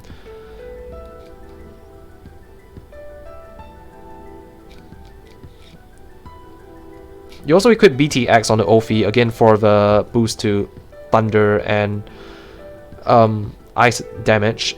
And then you deck Tressa out with all the elemental attack gear and double elemental augmenter. And mental belt goes onto Ophi. So at this part of the game, Ophi has eaten a lot of magic nuts, so she's pretty good on magic attack. Which is why you want to reserve your elemental augmenters for Tressa. And also because Tressa is going to be the main source of damage on I. She's going to be dealing the bulk of the damage, and you're going to use Balagar's Blade to deal the remaining bit of damage. But the bulk of the damage is going to come from Ventus Salter. Again, because Tressa can equip both Tradewind Spear and Primeval Bow. So there's actually a very specific reason why we do the fights of the Gauntlet in this order. We do Miguel first because he doesn't do anything and you can just kill him without taking damage. And the fights here give a lot of XP and JP. So you're pretty much gonna level every time you finish a fight here. So you get a free heal. Miguel's very simple, you just break him with bows. You palm Ophi on the first turn.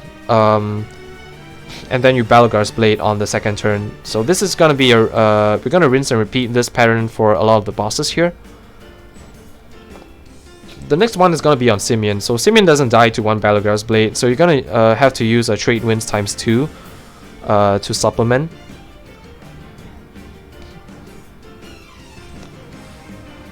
But that's also why you want to do Miguel first, because you want to be at full HP, because Simeon can deal Simeon can double tap some of your characters. So if Simeon silences Ophelia or Tressa, you want to be able to heal them with Herb of Clamor with Cyrus. Fortunately for me, he just silences Cyrus, so I don't have to heal. Then you break him with Therion, and then Balagar's Blade, and like I said, Trade Winds ×2 for the kill.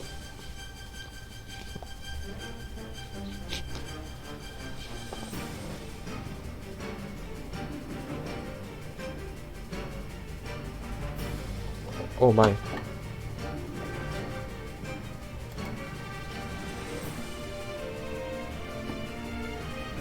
Sorry about this.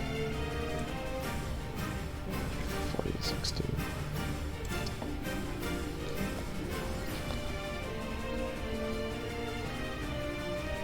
Sorry about that. Seems like my internet is a bit slow.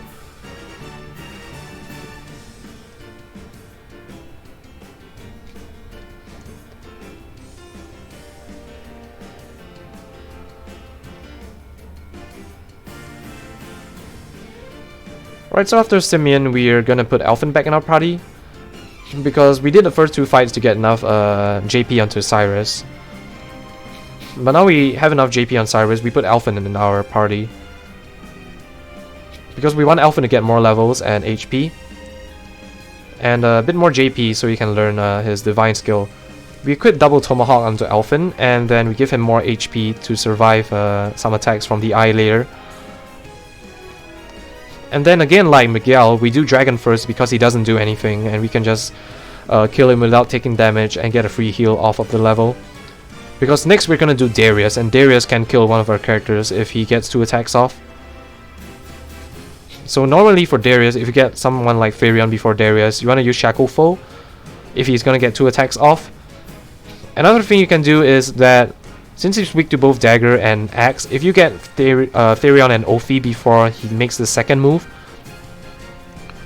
you can break him with Dagger and Axe, because Ophi can equip Axes as part of the Rune Lord job.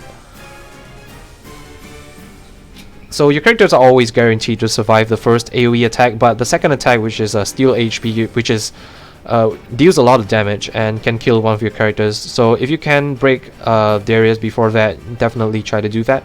So I get Alphen last here, which is not that good, but since I get Therion and Ophi before Darius' second move, I can break Darius here with Dagger ×3 and X. Then I give BP to Ophi using Alphen. And Darius here is actually a range, I think. I think it's a range, especially if he uses Steel HP. So what I do here is I use a Trade Winds just to guarantee a bit of extra damage.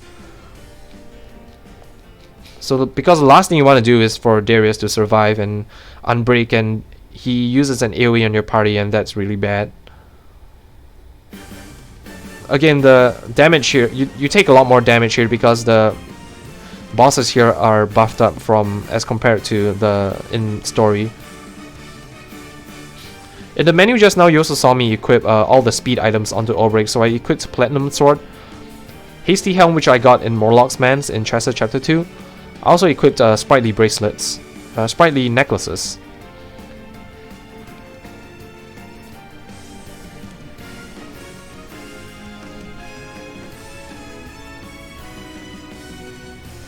And right after Matthias here, we're gonna do the next menu where we teach a Drysang spell to Tressa. Drysang spell is the divine skill of the Archmage of the Sorcerer class.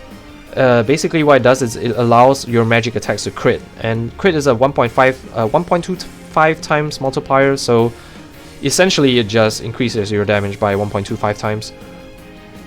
We also give Warrior Job to Therion, and this is very important because we want to set Therion up to die on the last fight in the Gauntlet for a strat which we're going to use on Galdera later. Next thing we do is we teach all the divine skills. We teach the divine skills to Ophi, Alphen, and Therion.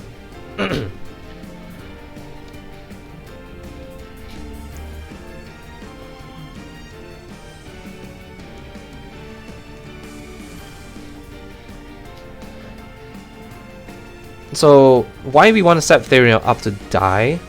Because we're going to be using a support skill called Fortitude.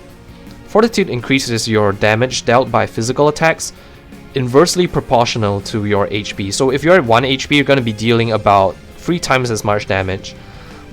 And using Revive, Ophi's Revive revives Therion at 1 HP.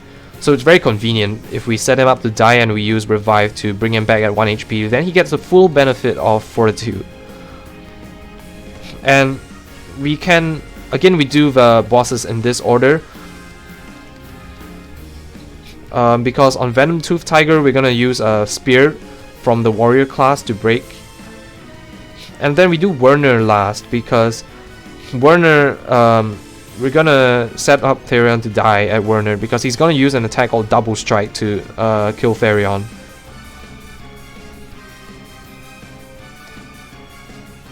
So I actually miss Elemental Break here, which was kind of annoying because I gave Tressa the Sharp M to increase the chances of her hitting Elemental Break. Without Sharp M, she's probably gonna miss a lot more. Good thing I have Tressa before Ophi on turn 2, so I was able to E-break on before she gets Balagar's Blade off.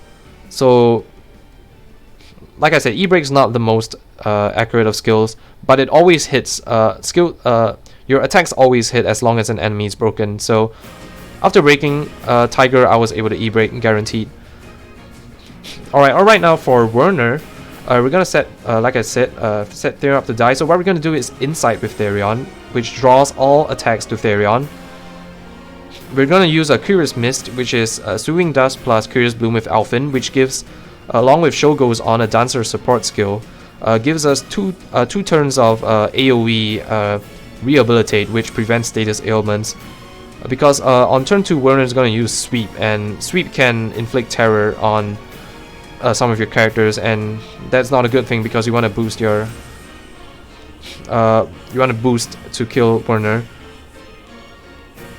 So use a sweep here. Then he's gonna kill Therion now, and I get good turn order, so I'm able to break with Alphen here. And I use a palm with Ophi on turn 1 because I noticed that I got a good turn order, so I was able to kill Werner in 2 turns. Normally what you do is that you would use a grape with Ophi if Therion got hit on turn 1, and then you can defend with Ophi on turn 2 and kill on turn 3. But since I saw that I got good turn order, I decided to use a palm with Ophi so I could kill Werner in 2 turns. So in this final menu, as you can see, I'm very nervous here. My fingers are kind of tripping. In this final menu, we teach the final support skills and final skills and support skills. So we give Hang Tough to Primrose and Hanet. We give cover to Primrose, so we have 2 characters with cover for Phase 2 of Galdera. We give Leg Hold to Primrose because we want to have 2 hunters for Phase 2 of Galdera. We teach all of the Scholar skills, including Elephants, to Cyrus. And then we give BP Eater and teach the rest of War Master skills to Therion. So one thing you notice here is that I have hired help for Hanet. Hired help pretty much always hits, so in case you have to rely on Hanet, because her normal attacks can hit, can miss. So in case you have to use Hanet to break 4 shields off of Galdera, you can use Dancers to break Galdera instead on Phase 2.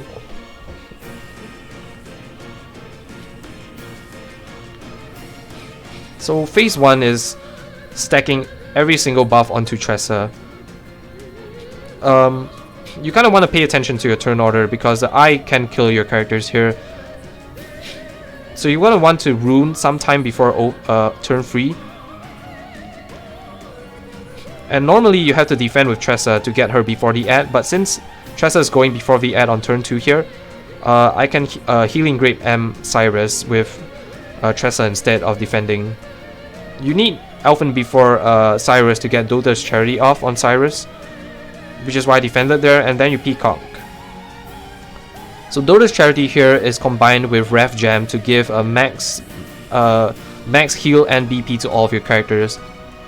And again here, Electrocute is an AoE attack, which is why I had to heal Cyrus just in case I used Electrocute, because Cyrus would have died there, and that's very bad.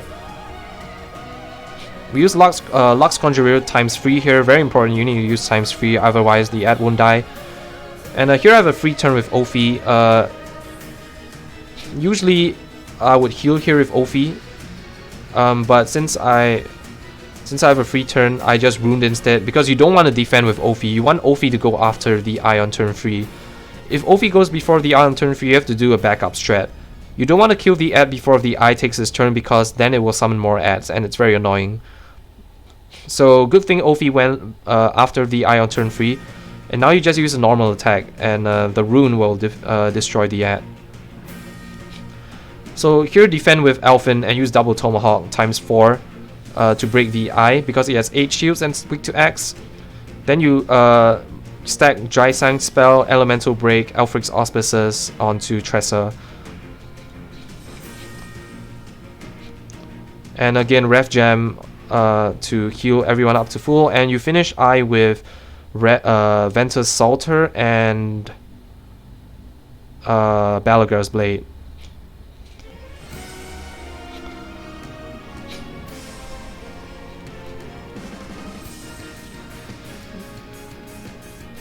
So for Phase 2, you want Therion before the Maw. The Maw is the thing that looks like a head that's in the middle of Galdera. Maw can use an AoE magic attack which will wipe out your entire party, so you really want Therion to go before that. So if you get Therion before that, you can damage the Maw enough such that it will not use an attack. If Therion goes first, you have to use Nightmare's Chimera, Nightmare Chimera Brunner's Sword on the Maw, which is why you have and you have to delay the kill by 1 turn. Which is why you want Albrecht to go, you give a lot of speed to Albrecht so he can potentially go before Therion. So if you have someone before Therion, you can use Palm L and Therion and go for Avers instead. because the most important thing to do on the first turn is you want to damage Maw below half of its health. So here I get Obreak before Therion, which is very good. So I immediately feed him a Palm L. Then I use Aber's Reckoning. I decide to use a Healing Grape M on Primrose here, just in case Blade attacks into one of the characters and the wrong character uses cover. Then Panther Dance to increase Therion's damage, because like I said, you need 1 Aber's normal damage plus 1 Aber's with either Armor Corrosive or Panther Dance to kill the Blade.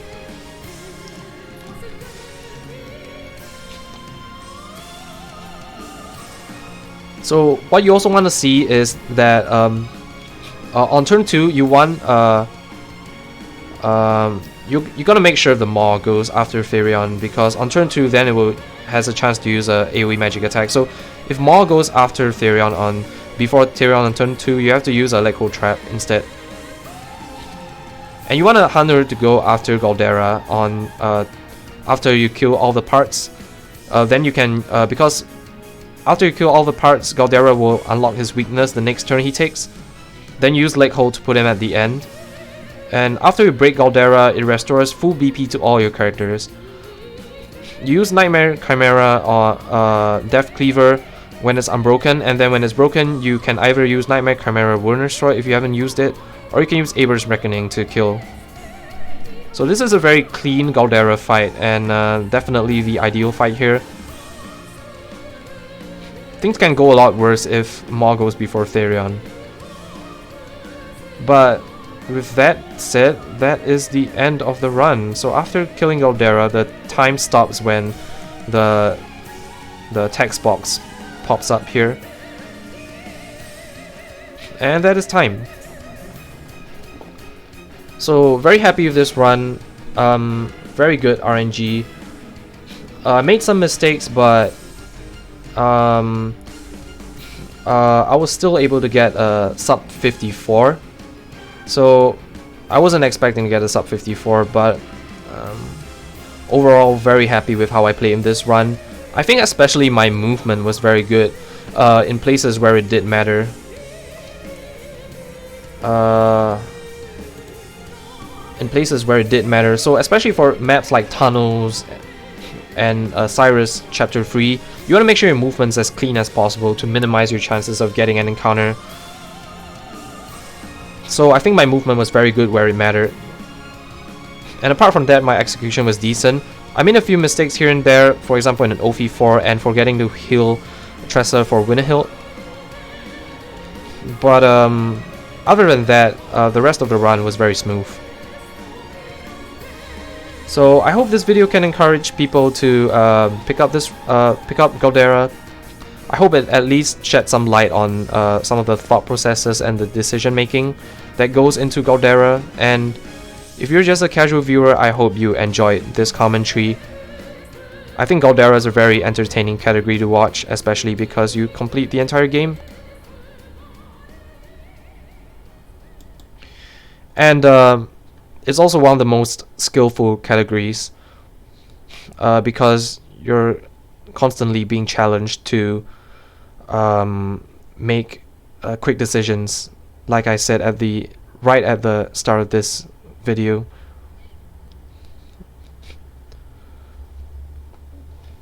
So that is the end of the commentary.